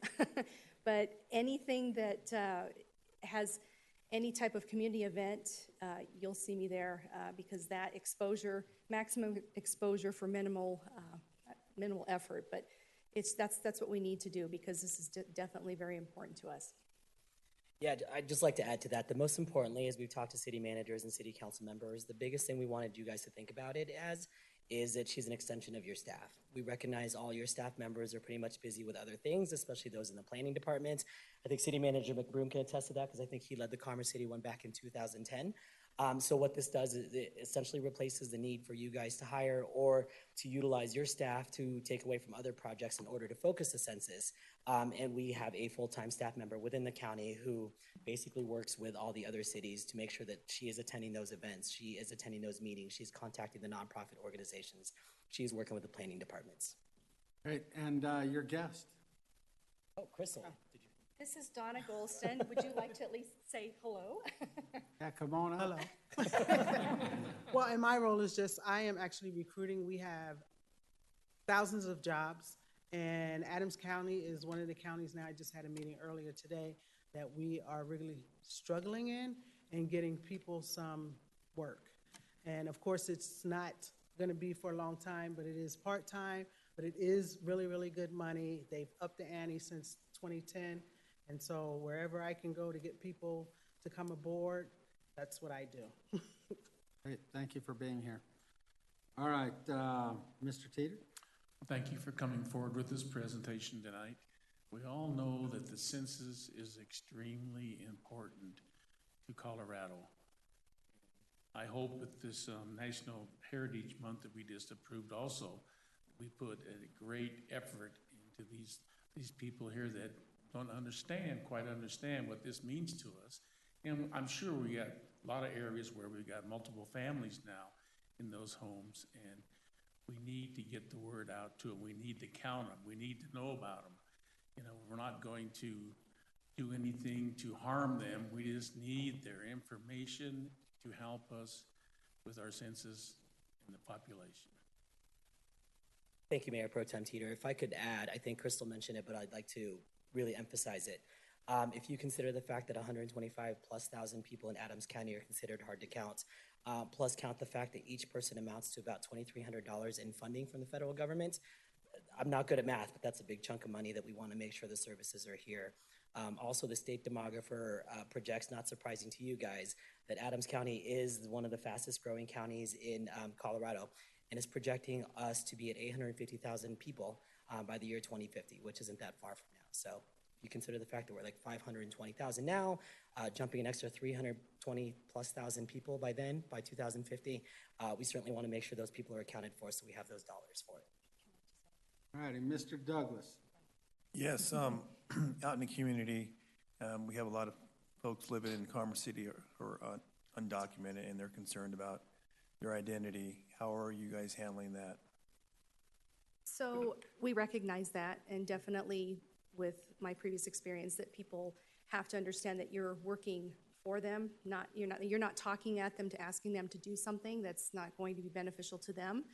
And so one of the needs that I just mentioned this to Paulo is that, we're working on our subcommittees, which are targeted for specific populations, as far as like our what we consider hard to count populations. Those are the folks that typically do not respond for one reason or another. But one of these subcommittees is actually focusing on our diverse communities, which could be a variance of factors, whether it's culturally, ESL, veterans, seniors, homelessness, whatever that category is. It's all in one group that we're looking to. How do we approach that? How do we factor that in? Because they may not have the capability of understanding, much less the technology to complete the census, because this is the first year that it'll be available online. So we're looking to that approach is what is it going to take for people to come out and understand what this means to their community? Because really it's as we've talked about it before, if you don't promote yourself, you count, right? That you're losing money not only just for your community, but for yourself, for your family, folks that might have to obtain those services anytime in their life. And I think that's kind of the mindset that, well, it's a matter of, it's funding for the community. It's funding for you. And so with those subcommittees, that's what we're trying to really focus on, those hard to count populations.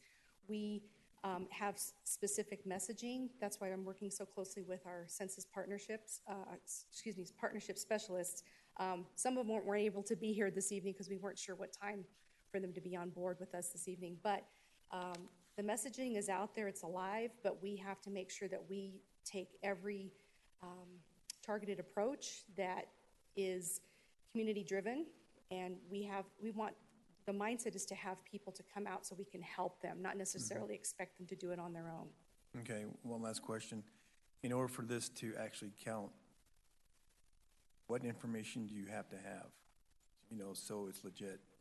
Not just seeing someone, in an area and saying, hey, I identify this person, then you fill in the blanks in. You actually have to have a name, first and last name, age, ethnicity. And really, and I'm not gonna quote entirely because I'm not census, especially, but the fact that it's a population count, that's what we were telling folks, it's a population count. Yeah. We ask that you fill it out as completely as possible. Obviously, with the controversy with the citizenship question, was it going to be on the census, was it not? that has diminished that, well, I want to say diminished the fear factor. It actually brought more awareness in a different light. But we ask to complete it as much as possible. I can't directly tell someone these are what you have to answer. This is how you have to answer it. It's not something I'm eligible to do. Do you want to speak on that? Oh, okay, sorry. Okay, thank you. Thank you. Appreciate it. Mr. Good to see Teeter. you.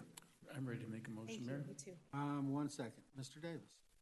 Real quick, it's rare that you see a team like yourselves, the powerhouse that I'm looking at with you three. I've seen you out in the public doing what you do, and Adams County is lucky to have you. Just the time and the energy you have put into this.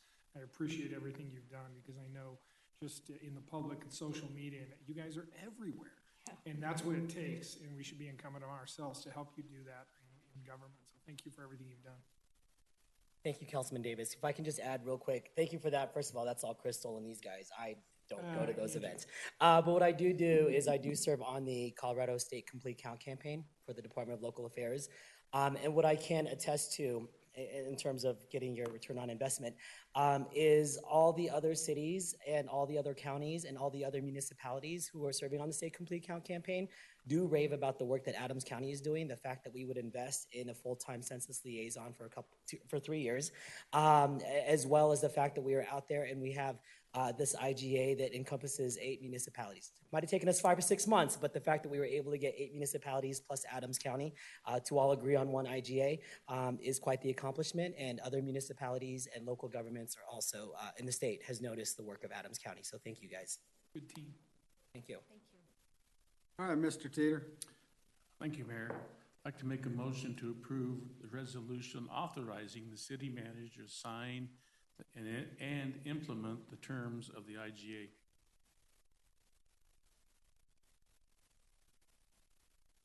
Mr. Madera.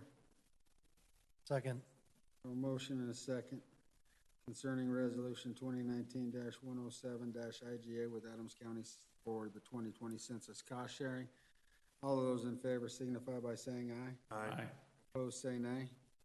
Motion is carried. Thank you for coming in, but we do have one other item, so you might as well just stay right there. Cool, I'll just hang out. All right, we have a proclamation recognizing and supporting the 2020 Colorado Complete Count campaign. I'd like to ask the city attorney to read the proclamation. Whereas April 1, 2020 is Census Day for the United States of America pursuant to Article 1, Section 2 of the U.S. Constitution, and whereas an accurate census is required for the proper allocation of representatives with the legislative bodies of the U.S. House of Representatives and Colorado State Legislature, and is used in the redistricting of state and county voting districts. And whereas an accurate and complete census count is important to Commerce City in determining federal dollars for health, education, transportation, child and elder care, emergency preparation and response, and public and social health programs. And whereas Commerce City acknowledges the achievements and contributions of diverse groups, promotes inclusion, breaks down barriers, and increases community efforts. And whereas establishing a Census 2020 Complete Count Committee will provide a coordinated community effort and allow Commerce City to obtain the most accurate and complete population count for the decennial census in 2020. And whereas Commerce City strives to be an inclusive community for all, now therefore it is hereby proclaimed that the City Council of Commerce City recognizes and supports the 2020 Colorado Complete Count campaign. Mr. Teeter. I'm sorry, Mayor, but I'll make a motion if you're ready. Yeah.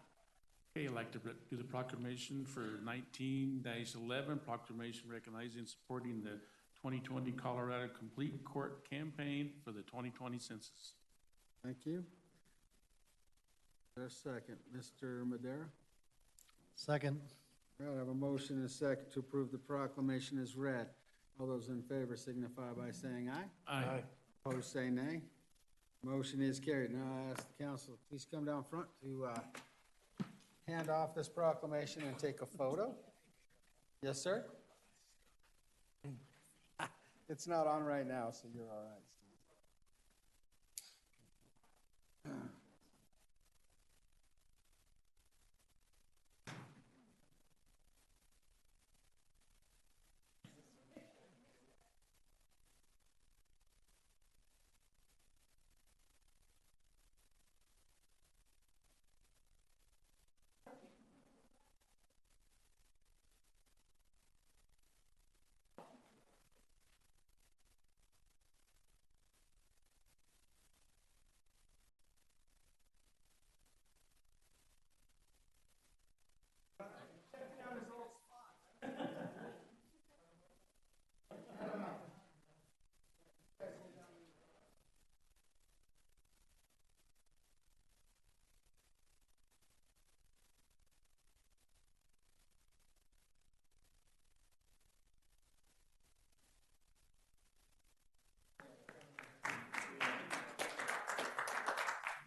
right, brings us into ordinances.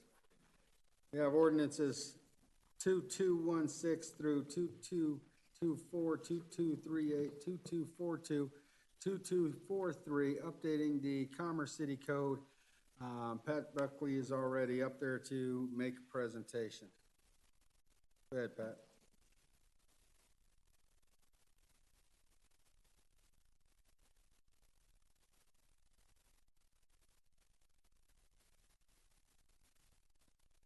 Greetings, Mayor, Council. My name is Patrick Buckley. I'm the building official for the city, work in Community Development Department. Just a short presentation since our study session a couple of months ago regarding the adoption of the 2018 International Codes.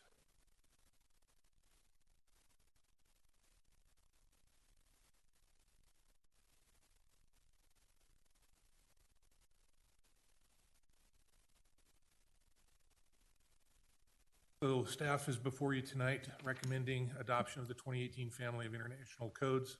We actually have 10 codes that complete our set of complete building codes for the city, including the International Building Code, Residential Code, Fire Code, existing building codes, Property Maintenance Code, Fuel Gas, Mechanical, Plumbing, Energy Code, and just to round out to 10, we have the Swimming Pool and Spa Code. Those used to be provisions contained within another code, but they've been separated and published in a separate for the 2018 editions. In addition to the 10 ordinances before you this evening for first reading, there are other changes as a result of adopting these code, including a new section of the municipal code that basically codifies and simplifies enforcement of all 10 codes. Each of the 10 codes have their own enforcement provisions, violations, and penalties. They all differ slightly for a number of reasons. And after meeting with city attorneys, we felt it was better that those be simplified, merged into one set of penalties. And so that is the 11th ordinance in front of you. Additionally, a 12th ordinance was created to readopt administrative provisions.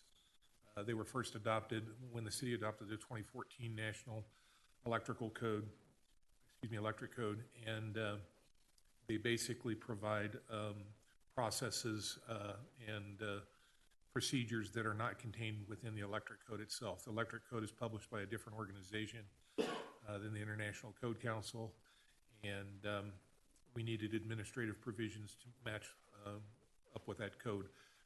Administrative provisions like permitting requirements, plan requirements, plan submittal requirements, and several other related rules. And so those are now being readopted as part of adoption of the 2018 codes, excuse me. So real quick recap, we've been on the 2012 codes for several years now. They are becoming rapidly outdated, more difficult to enforce, and more importantly, there is new technology and updates to life safety provisions that are continually rolled out in new code editions as they're published every 3 years. And many of our design professionals are required to utilize the latest codes in their work by virtue of their license and obligations. They've been asking for several months about the city's timeline, and we're very consistent with other communities around us. For example, Adams County and Thornton have recently adopted the 2018 editions. Westminster's getting ready to, I believe Aurora is as well. And we are right in the mix with everybody, neighbors and so forth. So one of our other items is a work plan objective is to adopt codes within 24 months of publication. This pretty much fills that obligation. Council indicated in a study session earlier this year that they did not support retaining the fire sprinkler provisions for 1 and 2 family dwellings and townhouses constructed under the residential code. Those amendments have been made to delete those provisions. Council supported a 6-month transition to update to the residential code for our residential home builders, again, for 1 and 2 family dwellings and townhomes. This allows them a significant amount of time to update master model house plans and to begin to move towards the more restrictive energy conservation provisions, allow them to build in pricing, train staff, and make that merge to the more restrictive provisions. That helps our staff as well, as we'll have a couple hundred master model house plans to re-review under the newer codes. And as you know, we are very much inundated with permit activity now, and so this will spread that over time. Been busy the last several months communicating with the home builders and other stakeholders, letting them know about our proposed amendments with explanations, responding to inquiries and questions. There haven't been much. We've been sending mass emails to our home builders, other stakeholders of the HBA, and preparing internally for the adoption of the codes, primarily updating we have about 45, I think, customer handouts that are all related to our code editions. And so we're preparing those for publication, getting those rolled out, but mostly communicating with our home builders, letting them know what to expect moving forward. Been quiet. Home builders are ready. Other cities have moved ahead of us and got through the heavy lifting, so to speak. And many of our builders have already opted to submit updated house plans, master model plans now, and submitting their energy packages to the 2018 codes. That tells me that the market is driving energy more than the government, and I think that's probably a good thing. Metro Denver HBA has provided a letter of support, which you should have received in your packets. And so here we are. We're recommending adoption of the 2018 Family of International Codes and proceed to the public hearing and second reading on November 4th. And if council so chooses to move forward, the next steps, of course, would be the second reading and public hearing on November 4th. Staff's next steps would be continued outreach to the home builders and continuing to prepare them in whatever means necessary to adapt and transition to the 2018 editions. Thank you, Patrick. Welcome. Does the city council have any questions for staff at this time? Rick? Thank you, Mayor. Patrick, I'm gonna briefly speak about the home residential sprinkler systems. We feel this would be a disadvantage to Commerce City. That is the reason why we chose not to require sprinkler systems into the home.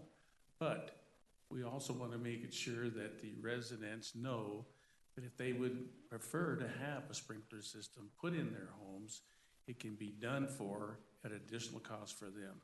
So we are not denying them if they would like to have a sprinkler system installed in their home. And if that is their will, we want to make sure that they know about it. Thank you. Thanks for bringing that up. Are there any other questions for staff at this time? Saying none. Mr. Teeter, your light's still on. Thank you, Mayor. All right. Now I want to turn it over to the audience. Is there anyone in the audience that would like to speak on these proposed ordinances? Mayor Williams, come on up. Well, I guess in your official capacity with the HBA. We'll say Ms. Williams. Yeah, I'm Heidi Williams with the Home Builders of Metro Denver. Appreciate you all. I know you all received my letters and my phone calls, and just wanted to speak out in support of the ordinance. And thank you all for being willing to amend out the fire sprinklers. Again, that's really important to your home buyers as they come into Commerce City to be able to achieve that attainable product that so many in our workforce really need to be able to buy a home and not get pushed out of home ownership. So I walked in at the perfect time. That never happens to me. So thank you so much for having good timing, and hope you enjoy your evening. Thank you so much. Thanks for being here. Is there anyone else in the audience who wants to speak on these new updated codes? Seeing none, we'll get into these ordinances. I need a motion and a second on the introduction of ordinance 2216 by Councilor seated. Councilwoman Frank, Motion to introduce ordinance 2216 by council is seated. thank you. Mr. Madera. Second. I have a second. Will the city attorney read the title, please? Ordinance 2216, an ordinance repealing and reenacting Division 1 of Article 4 of Chapter 5 of the Commerce City Revised Municipal Code to adopt the 2018 International Building Code, including Appendix Chapters C, E, F, G, H, I, and J with amendments. Thank you. I'll ask for a roll call vote.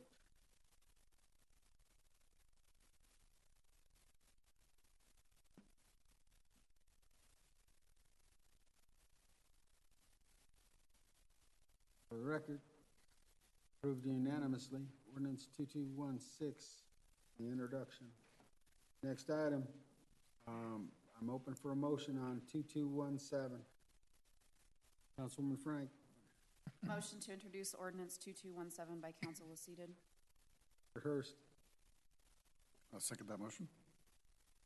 City attorney, please read that title. Ordinance 2217, an ordinance repealing and reenacting Division 2 of Article 4 of Chapter 5 of the Commerce City Revised Municipal Code to adopt the 2018 International Residential Code, including Appendix Chapters H, J, K, and M with amendments. Thank you. I'll ask for a roll call vote.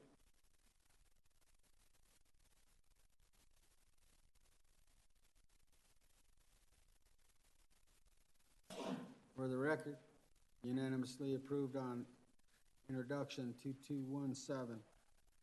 Next, I'm open for a motion on 2218. Mr. Douglas. Yes, I'd like to make a motion on ordinance 2218 as council is seated. Thank you. Mr. Madera. Second. A motion and a second. The city attorney read the title, please. Ordinance 2218, an ordinance repealing and reenacting Division 3 of Article 4, Chapter 5 of the Commerce City Revised Municipal Code to adopt the 2018 International Existing Building Code, including Appendix Chapter B with amendments. Thank you. I'll ask for a roll call vote.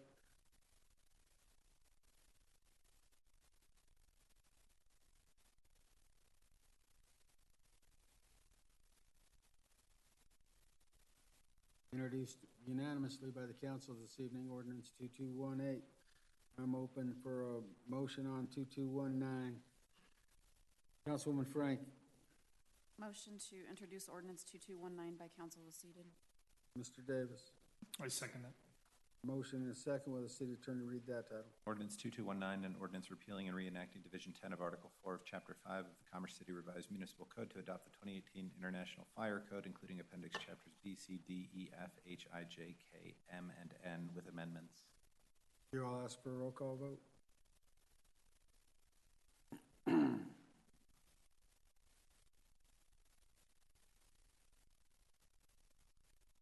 Introduced unanimously this evening, ordinance 2219. I'm open for a motion on 2220. Councilwoman Frank. Motion to introduce ordinance 2220 by council is seated. Councilman Hurst. Second that motion. Attorney, please read the title. Ordinance 2220, an ordinance repealing and reenacting Division 9 of Article 4 of Chapter 5 of the Commerce City Revised Municipal Code to adopt the 2018 International Energy Conservation Code with amendments. Thank you. I'll ask for a roll call vote.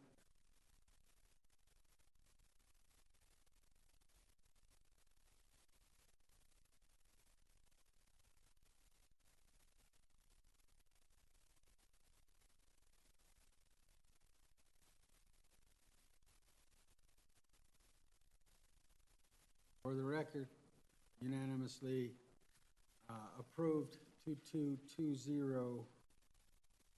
Next, I need a motion on 2221. Madera. Move to introduce ordinance 2221 by council is seated. Thank you. Douglas. Second. The city attorney, please read the title. Ordinance 2221, an ordinance repealing and reenacting Division of 8 of Article 4 of Chapter 5 of the Commerce City Revised Municipal Code to adopt the 2018 International Fuel Gas Code, including Appendix Chapters A, B, and C with amendments.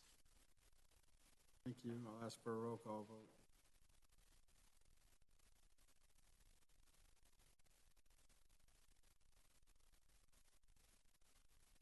Introduced no. Who didn't vote? I hit, Douglas, you made the second. How'd you not vote? I hit yes. Come on now. You're slowing this process down.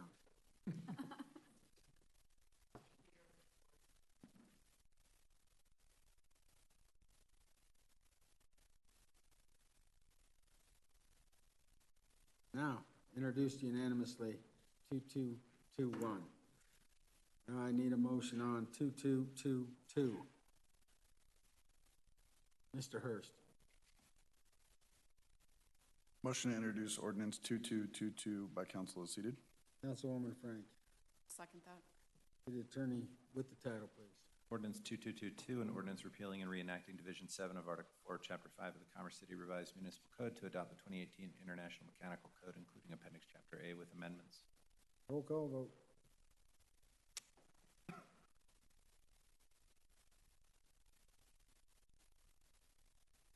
Introduced unanimously this evening, 2222.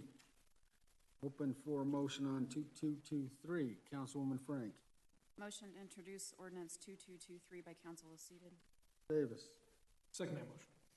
Title, please. Ordinance 2223, an ordinance repealing and reenacting sections 5-4602, 5-4603, 5-4604, and 5-4605 of the Commerce City Revised Municipal Code to adopt the 2018 International Plumbing Code, including Appendix Chapters B, C, D, and E with amendments. Roll call.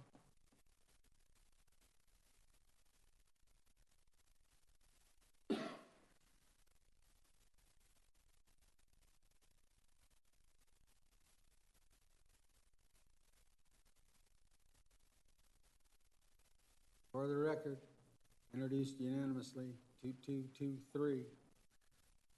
Open for a motion on 2224. Mr. Madera. Move to introduce ordinance 2224 by council as seated.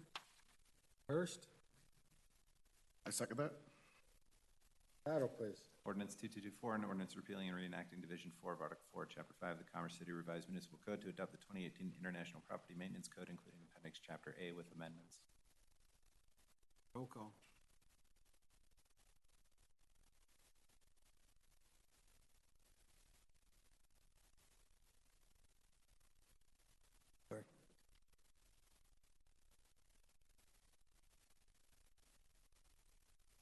For the record, unanimously introduced, 2224. Open for a motion on 2238. Councilwoman Frank. Motion to introduce ordinance 2238 by council is seated. Guardiola. Second that motion. Title, please. Ordinance 2238, an ordinance enacting Division 11 of Article 4, Chapter 5 of the Commerce City Revised Municipal Code to adopt the 2018 International Swimming Pool and Spa Code with amendments. Roll call.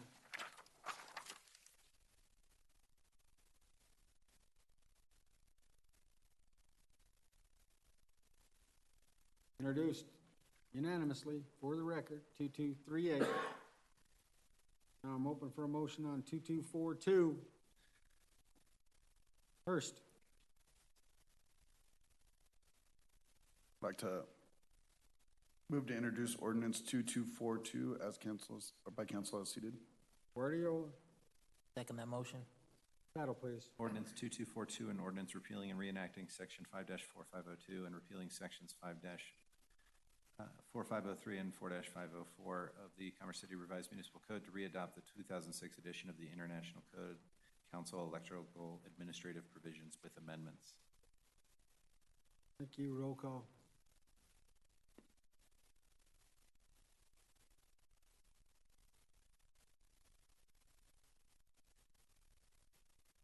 For the record, introduced unanimously, 2242. I'm open for a motion and a second on 2243. Davis. Make a move to introduce, make a motion on 2223 as council seated. 2243. Oh, I'm sorry, 2243. Thank you. Frank. Second that motion. Title, please. Ordinance 2243, an ordinance enacting Article 5, Chapter 5 of the Commerce City Revised Municipal Code to establish a master code enforcement article applicable to all international codes. Thank you. Roll call.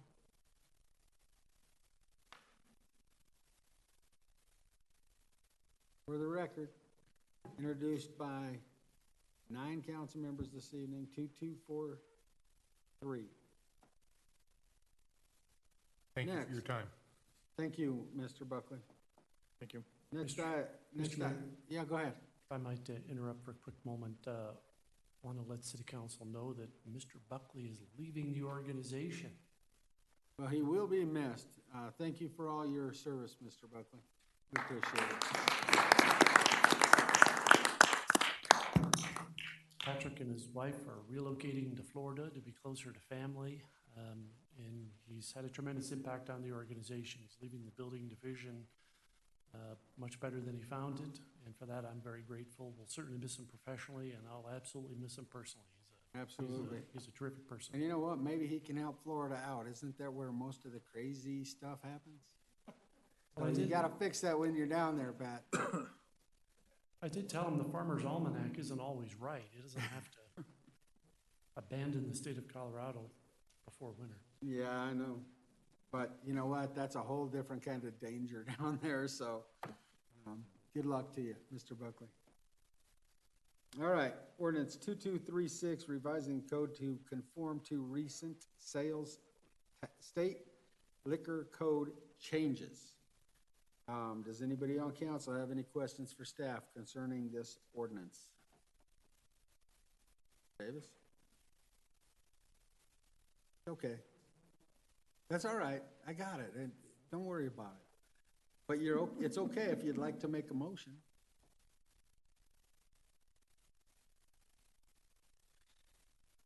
Yes, Mr. Mayor, I would like to make a motion to approve ordinance 2236 as council seated.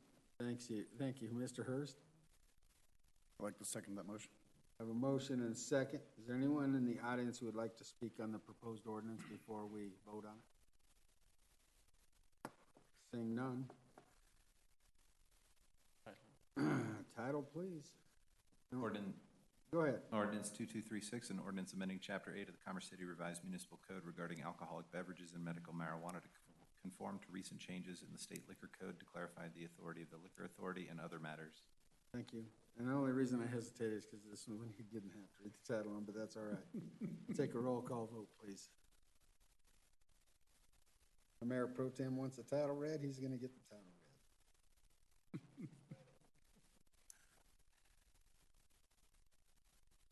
Okay, motion carries. Unanimous introduction of 2236. Moving on to 2239, revising the code relating to the licensing and regulation of massage facilities. Is there any questions from council for staff? Hurst.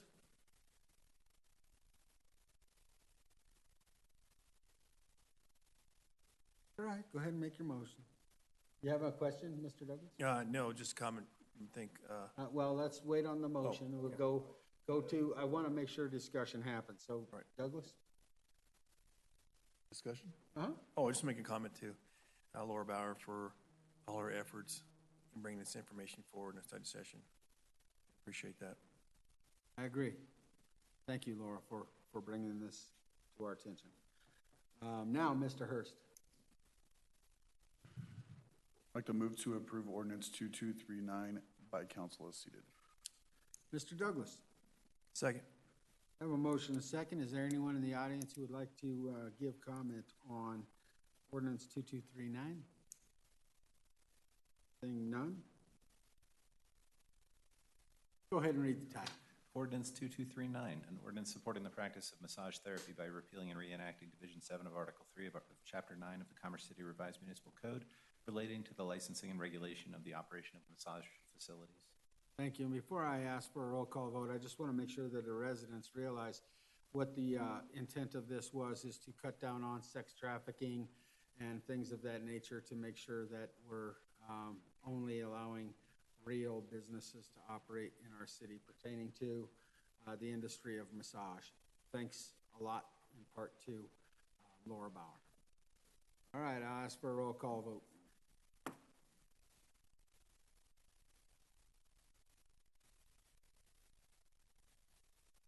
No problem.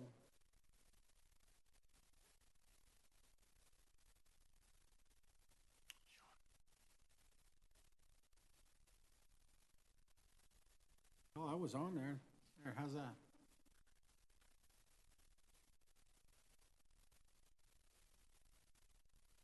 Introduced unanimously by the council, ordinance 2239. Takes us to ordinance 2245, revising the code relating to the regulation of cigarettes, tobacco, and nicotine. Does anybody have any questions for staff? Douglas? No, that was before.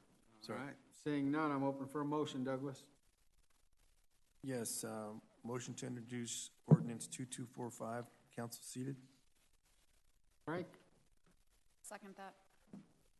Motion is second. Is there anyone in the audience who would like to speak on ordinance 2245? Seeing none? Title, please. Ordinance 2245, an ordinance amending section 12-700 of the Commerce City Revised Municipal Code relating to the regulation of cigarettes, tobacco products, and nicotine products. Thank you. Ask for a roll call vote.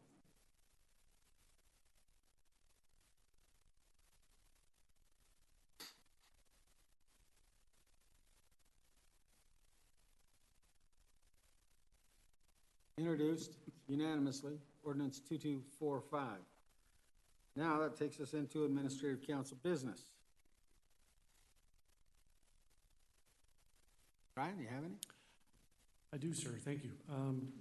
Couple of scheduling items we need city council's help with. The first is we are trying to find a date for the city council to conduct their performance evaluation reviews of your 3 direct reports. We're trying to do that on a Monday night because that's the easiest night to schedule everyone. Unfortunately, the only night we could find that could be a night dedicated just to the reviews was Veterans Day, November 11th. So we sent the calendar invitation out just to see if that might work. Certainly understand it's not ideal. If that night doesn't work, we might have to look at a night other than a Monday night, which will be certainly difficult to schedule as well. But I wanted to give one last try and see if November 11th might work. It would be a special meeting exclusively for that purpose, and it would be the new process that the evaluation committee has been working on, where a facilitator would be working with you that evening. Council have any desires? Anybody that is opposed to meeting on Veterans Day to handle the situation? Well, if you're not here, we'll do it without you. How's that? No, you'll still be acting in your official capacity until December 2nd. So November 11th. If anybody with concerns that you can't make it or you think there's a better night, now's the time. If it's not a good night, we can certainly pull you for other options, but does it sound like that would? I don't see anybody jumping up and down not to have it on that night. So go ahead and move forward. Very good. We'll schedule a special meeting for that night. Thank you for your help with that one. The other scheduling challenge we're having is trying to schedule the annual legislative dinner. It's an informal dinner that we schedule every year where we invite in state legislators. It's primarily aimed at state legislators to meet informally with city council.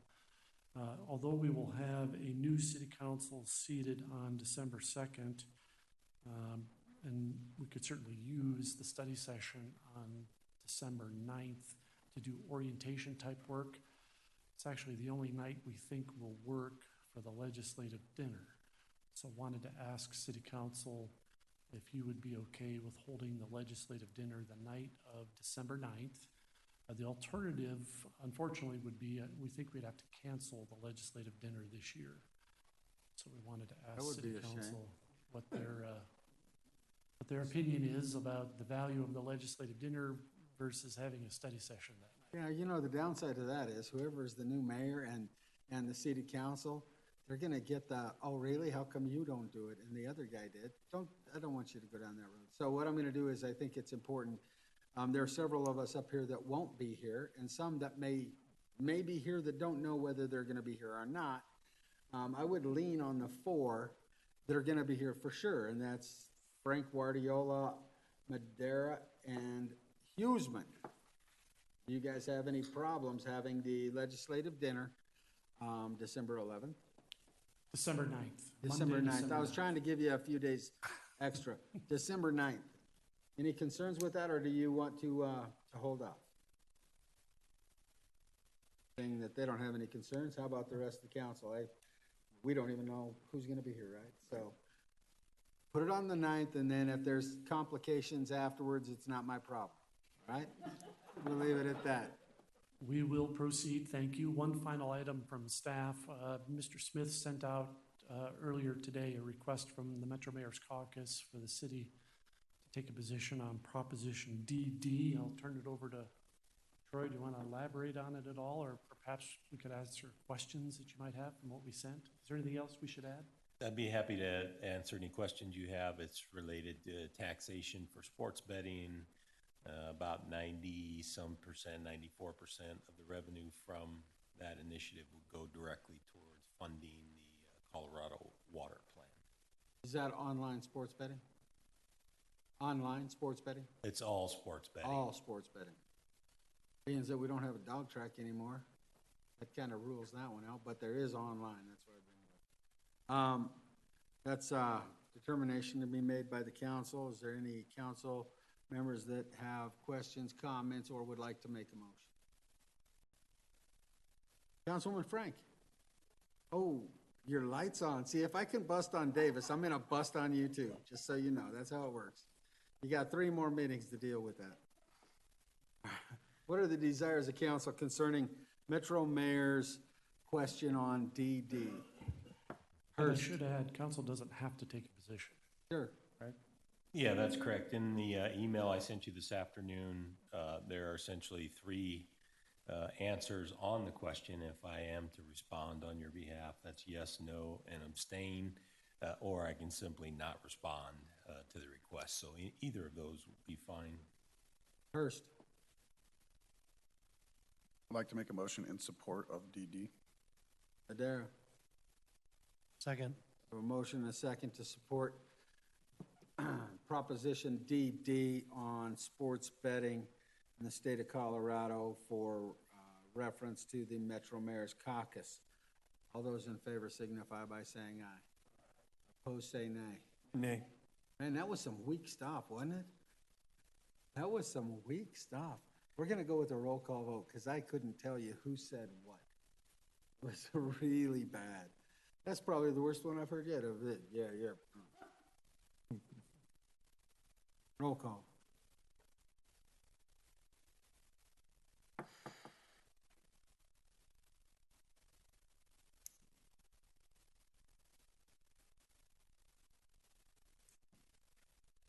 All right, 6 aye, 3 nay. Motion's carried. So you can respond on behalf of the council. One of the items that Mr.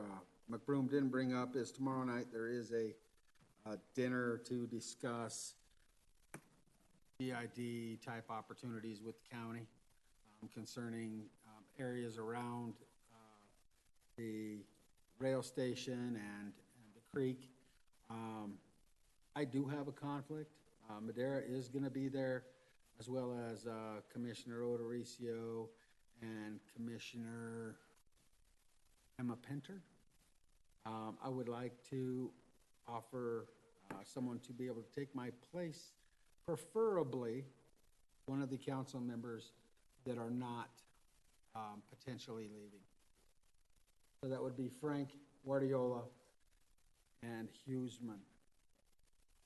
Do any of you have a desire to attend a dinner meeting with Madera and a couple commissioners and the city manager? The only qualifier is we can only have 2 of you. There wouldn't be enough time to post it as an official meeting. So I think having Mr. Madera attend makes sense. It's your ward, it's your neighborhood, essentially. One additional, if the mayor can't make it, would be terrific. I'm not seeing any hands go up from the ones who are going to be staying. If that's not the case, the mayor pro tem told me he would step in on my behalf and be there, so sign him up. Buffalo Run at 6 p.m.? 6 p.m. You're going to eat buffalo. And I'm sorry, Mayor Ford, I did forget one other scheduling item. We currently have a study session scheduled for December 23rd. City Council like us to keep that on the calendar, or would you like us to cancel it? Normally, we wouldn't have a meeting that late and that close to Christmas, but it's totally up to council. December 23rd? December Leave 23rd. leave it on. They're gonna need it. They're gonna need it. Right, Rick? Right, no, Rick, me and you are gonna be gone. I know what I'll be doing on the 23rd. I'm just kidding, I don't know. I'm gonna leave that up to the four that are staying anyway. Madera, Frank, Guardiola, Hughesman, you wanna have a meeting on the 23rd, or you wanna, hold it off? I mean, I'll be here. I don't know about everyone else, so. Frank, you wanna have a meeting or not? Oh, I know you can. You signed up for the job. Could we make a decision later after the 5 new people come in? Absolutely. Good. We Well, can we'll revisit it. postpone. I mean, I'll be here. We'll postpone making a decision on a date where 5 of the 9 are not here. All right. Administrative council business to the council. Anybody have anything they'd like to bring up? Hurst. Administrative council business, what do you got? All right, that's all right. I'm going to. Douglas. Yes, I had a question. You know, we, a few years back, we expanded 96, well, actually added 96 from where it used to bend down where Buckley is. At that time, Buffalo Highlands, the gentleman over there, loaned from the city to expand that. And so since then, we've had Oakwood come in with two different inlets to 96. What's the procedure as far as the amount of money that was received from impact fees going towards that road? Or was that? I don't believe any specific reunion impact fees were dedicated to 96th Avenue, but we can research that and get back to you with a firm answer. Okay. Just because since that was dedicated, well, I wouldn't say dedicated, but initiated by Buffalo Highlands for the expansion, and then we have Oakwood, you know, with their residential build out as well, and that's adding traffic to 96 like crazy. And also, do we still have an opportunity to open up Buckley to 88th just for commercial trucks? No. No. No, that ship has sailed.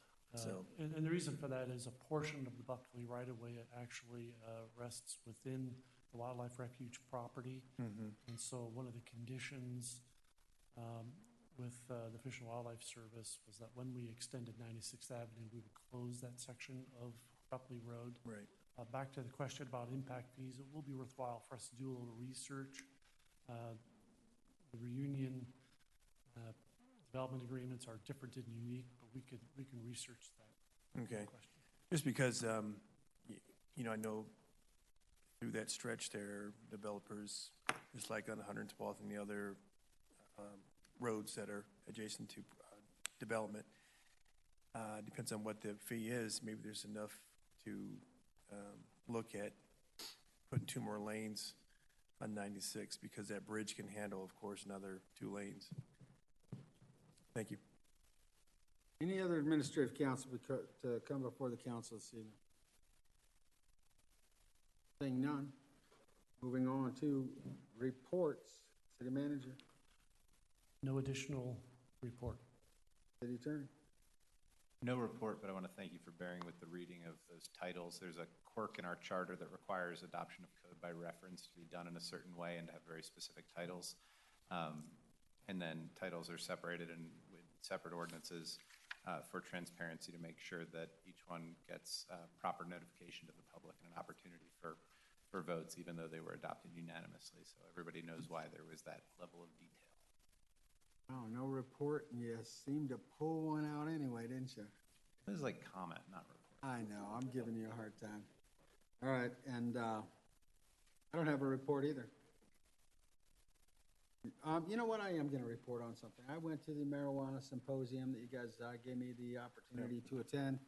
I think it's important, it was on the regulation side of the industry. I think it's important that the city moving forward always has somebody there. Whether it be from council, I would recommend someone from the city clerk's office attend that symposium.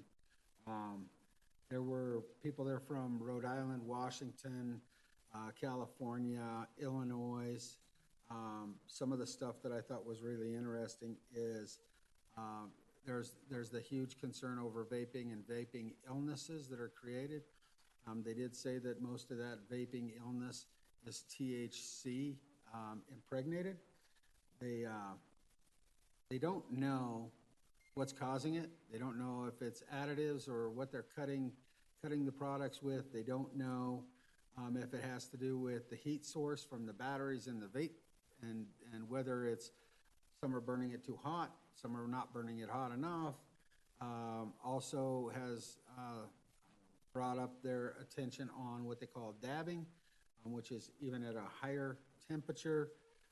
So the problem is that industry is unregulated when it comes to ingestibles, from no Food and Drug Administration.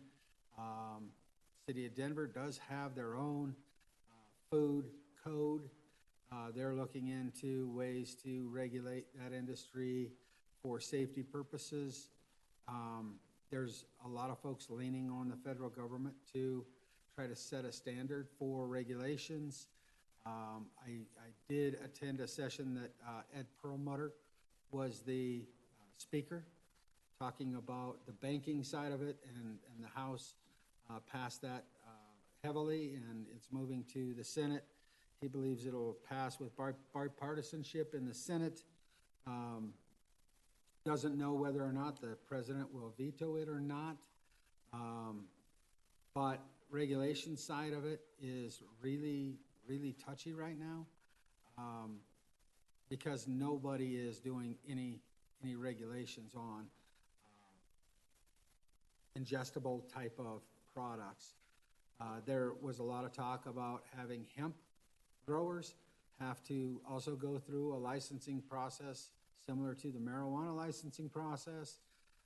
Denver is already gearing up to inspect for pesticides and molds on these different plants, whether it be CBD or THC, because you can walk into any convenience store and grab some CBD infused soda or whatever off the shelf. Again, those products are not being regulated by any safety measure. So from that aspect, I think the next big push you're going to see, and because local municipal governments in small towns don't have the ability to regulate in that fashion, that there's going to be a lot of them leaning on the state to make some regulations to make sure that these products are safe. The licensing on the hemp side of it would be because of those ingestibles, that they would also require the same scrutiny in regulating them, as well as identifying on the package, use at your own risk type of information. It was extremely informative. It did lend to what to expect coming in the future for especially municipalities and enforcement. Denver they're looking at clinical type of enforcement. You know, they have, and I mentioned this to the attorney, gave me a hard time, but they even have suppositories. And when you talk about having to have the background to be, don't laugh. He's trying not to laugh too. To having the background from a clinical perspective to be able to regulate what's good for your body, what's not good for your body, the proper testing that has to take place. I think it's important that's part of the problem. Is this is stuff that has come out and hasn't been regulated, is going to have to be regulated. It is going to be impactful to the industry as well as to communities as to what that enforcement process is. Some are even, some governments are already talking about tying in a testing process through pharmaceutical grade testing and clinical testing to be adding those costs to the cost of licensing.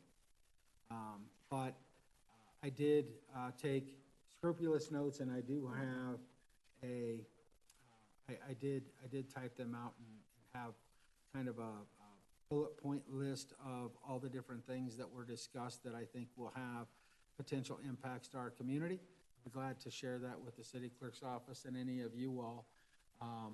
But it was even more intriguing than I thought it would be.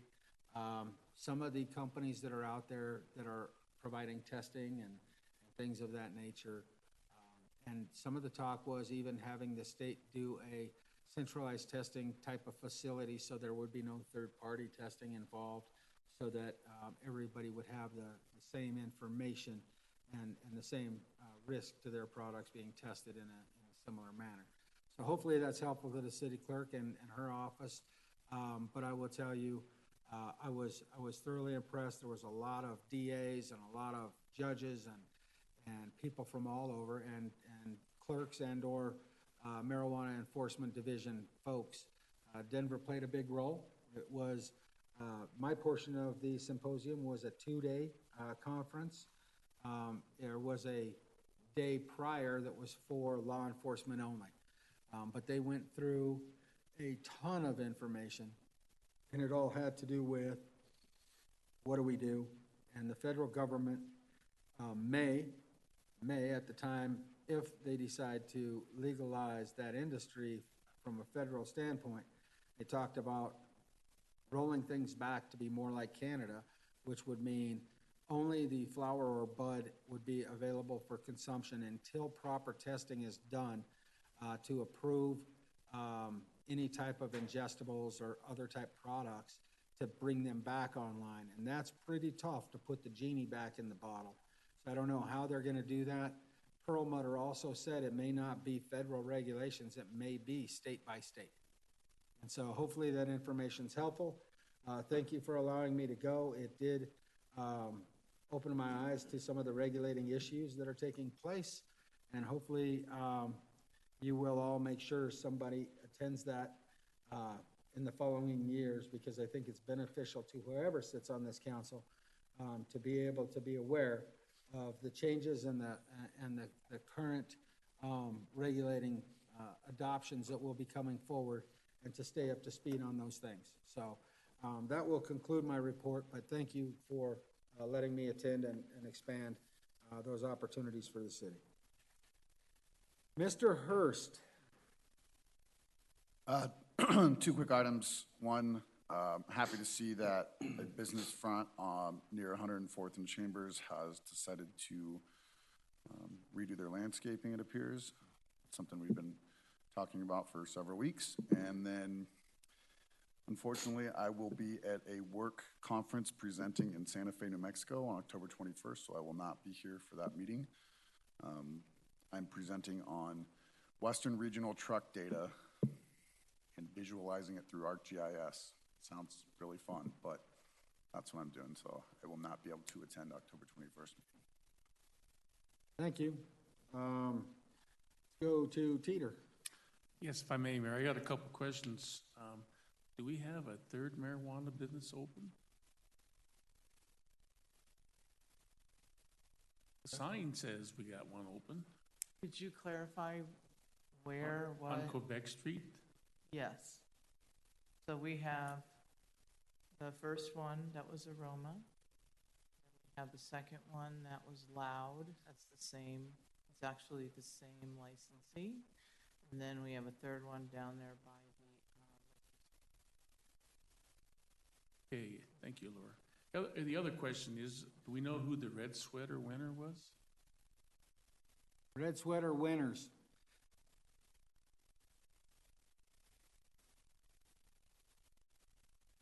Okay, just question. Come on, Brian, throw it out there. Who's the red sweater winners? I do not know, but I get a sense from Mr. Bullock's body language that he knows. Yeah. Mr. Bullock, will you tell us who the red sweater winners are? It was, and there's another one. Me neither, but I could tell you that Carol and Keith will be glad to give you the names of the winners. Unfortunately, this year's volunteer recognition dinner was on a trip up to Blackhawk. I would have loved to have attended. I think I've went to all of them. Maybe I missed one over the years, but congratulations to those who did win the red sweater, as well as to all of the volunteers who put in thousands of hours at that senior center to make sure that other seniors in our community have an opportunity to participate in projects and ongoings that the senior center provides. Thanks for bringing that up, Mr. Teeter. Mr. Douglas. Yes. I attended the oil and gas meeting at Bison Ridge, and one of the questions came up about the two-tier system, and people kind of quite confused because it's not really a two-tier system as far as the procedure of going through the administrative side and then coming to council, and it's really just a one-step. One of the options that staff will be presenting at the update regarding the oil and gas land development code amendments next week is just that, a two-tiered system. Yep. Where some permits would be administratively approved and some could require council approval. It's just an option for city council to consider. And so staff solicited feedback from the community on whether they thought that was a good idea or not. So you'll hear more about that next Monday. Thank you. And had another RAC meeting Friday. I know I had to ask about also our electrification charging station at the rec center here. And you have an update on that as far as who controls that? Because Carolyn said that the rec center doesn't. I'm not sure the answer to that, but we will find out. Okay, because I'd like to highlight that, make sure our residents know we have actually can charge 4 cars up, not just 2. So that's nice that and then there's also availability for more funding. We choose to add more to the other rec center and the civic center. Also on the RAC, they applied for party status for the rulemaking on air quality. That's all I have right now. Thank you. Any other reports? Seeing none. If there be no further business to come before the City Council of Commerce City, we are adjourned to the ECAGID meeting. Calling that meeting to order, will the clerk please call the roll? Sheriff Ford? Here.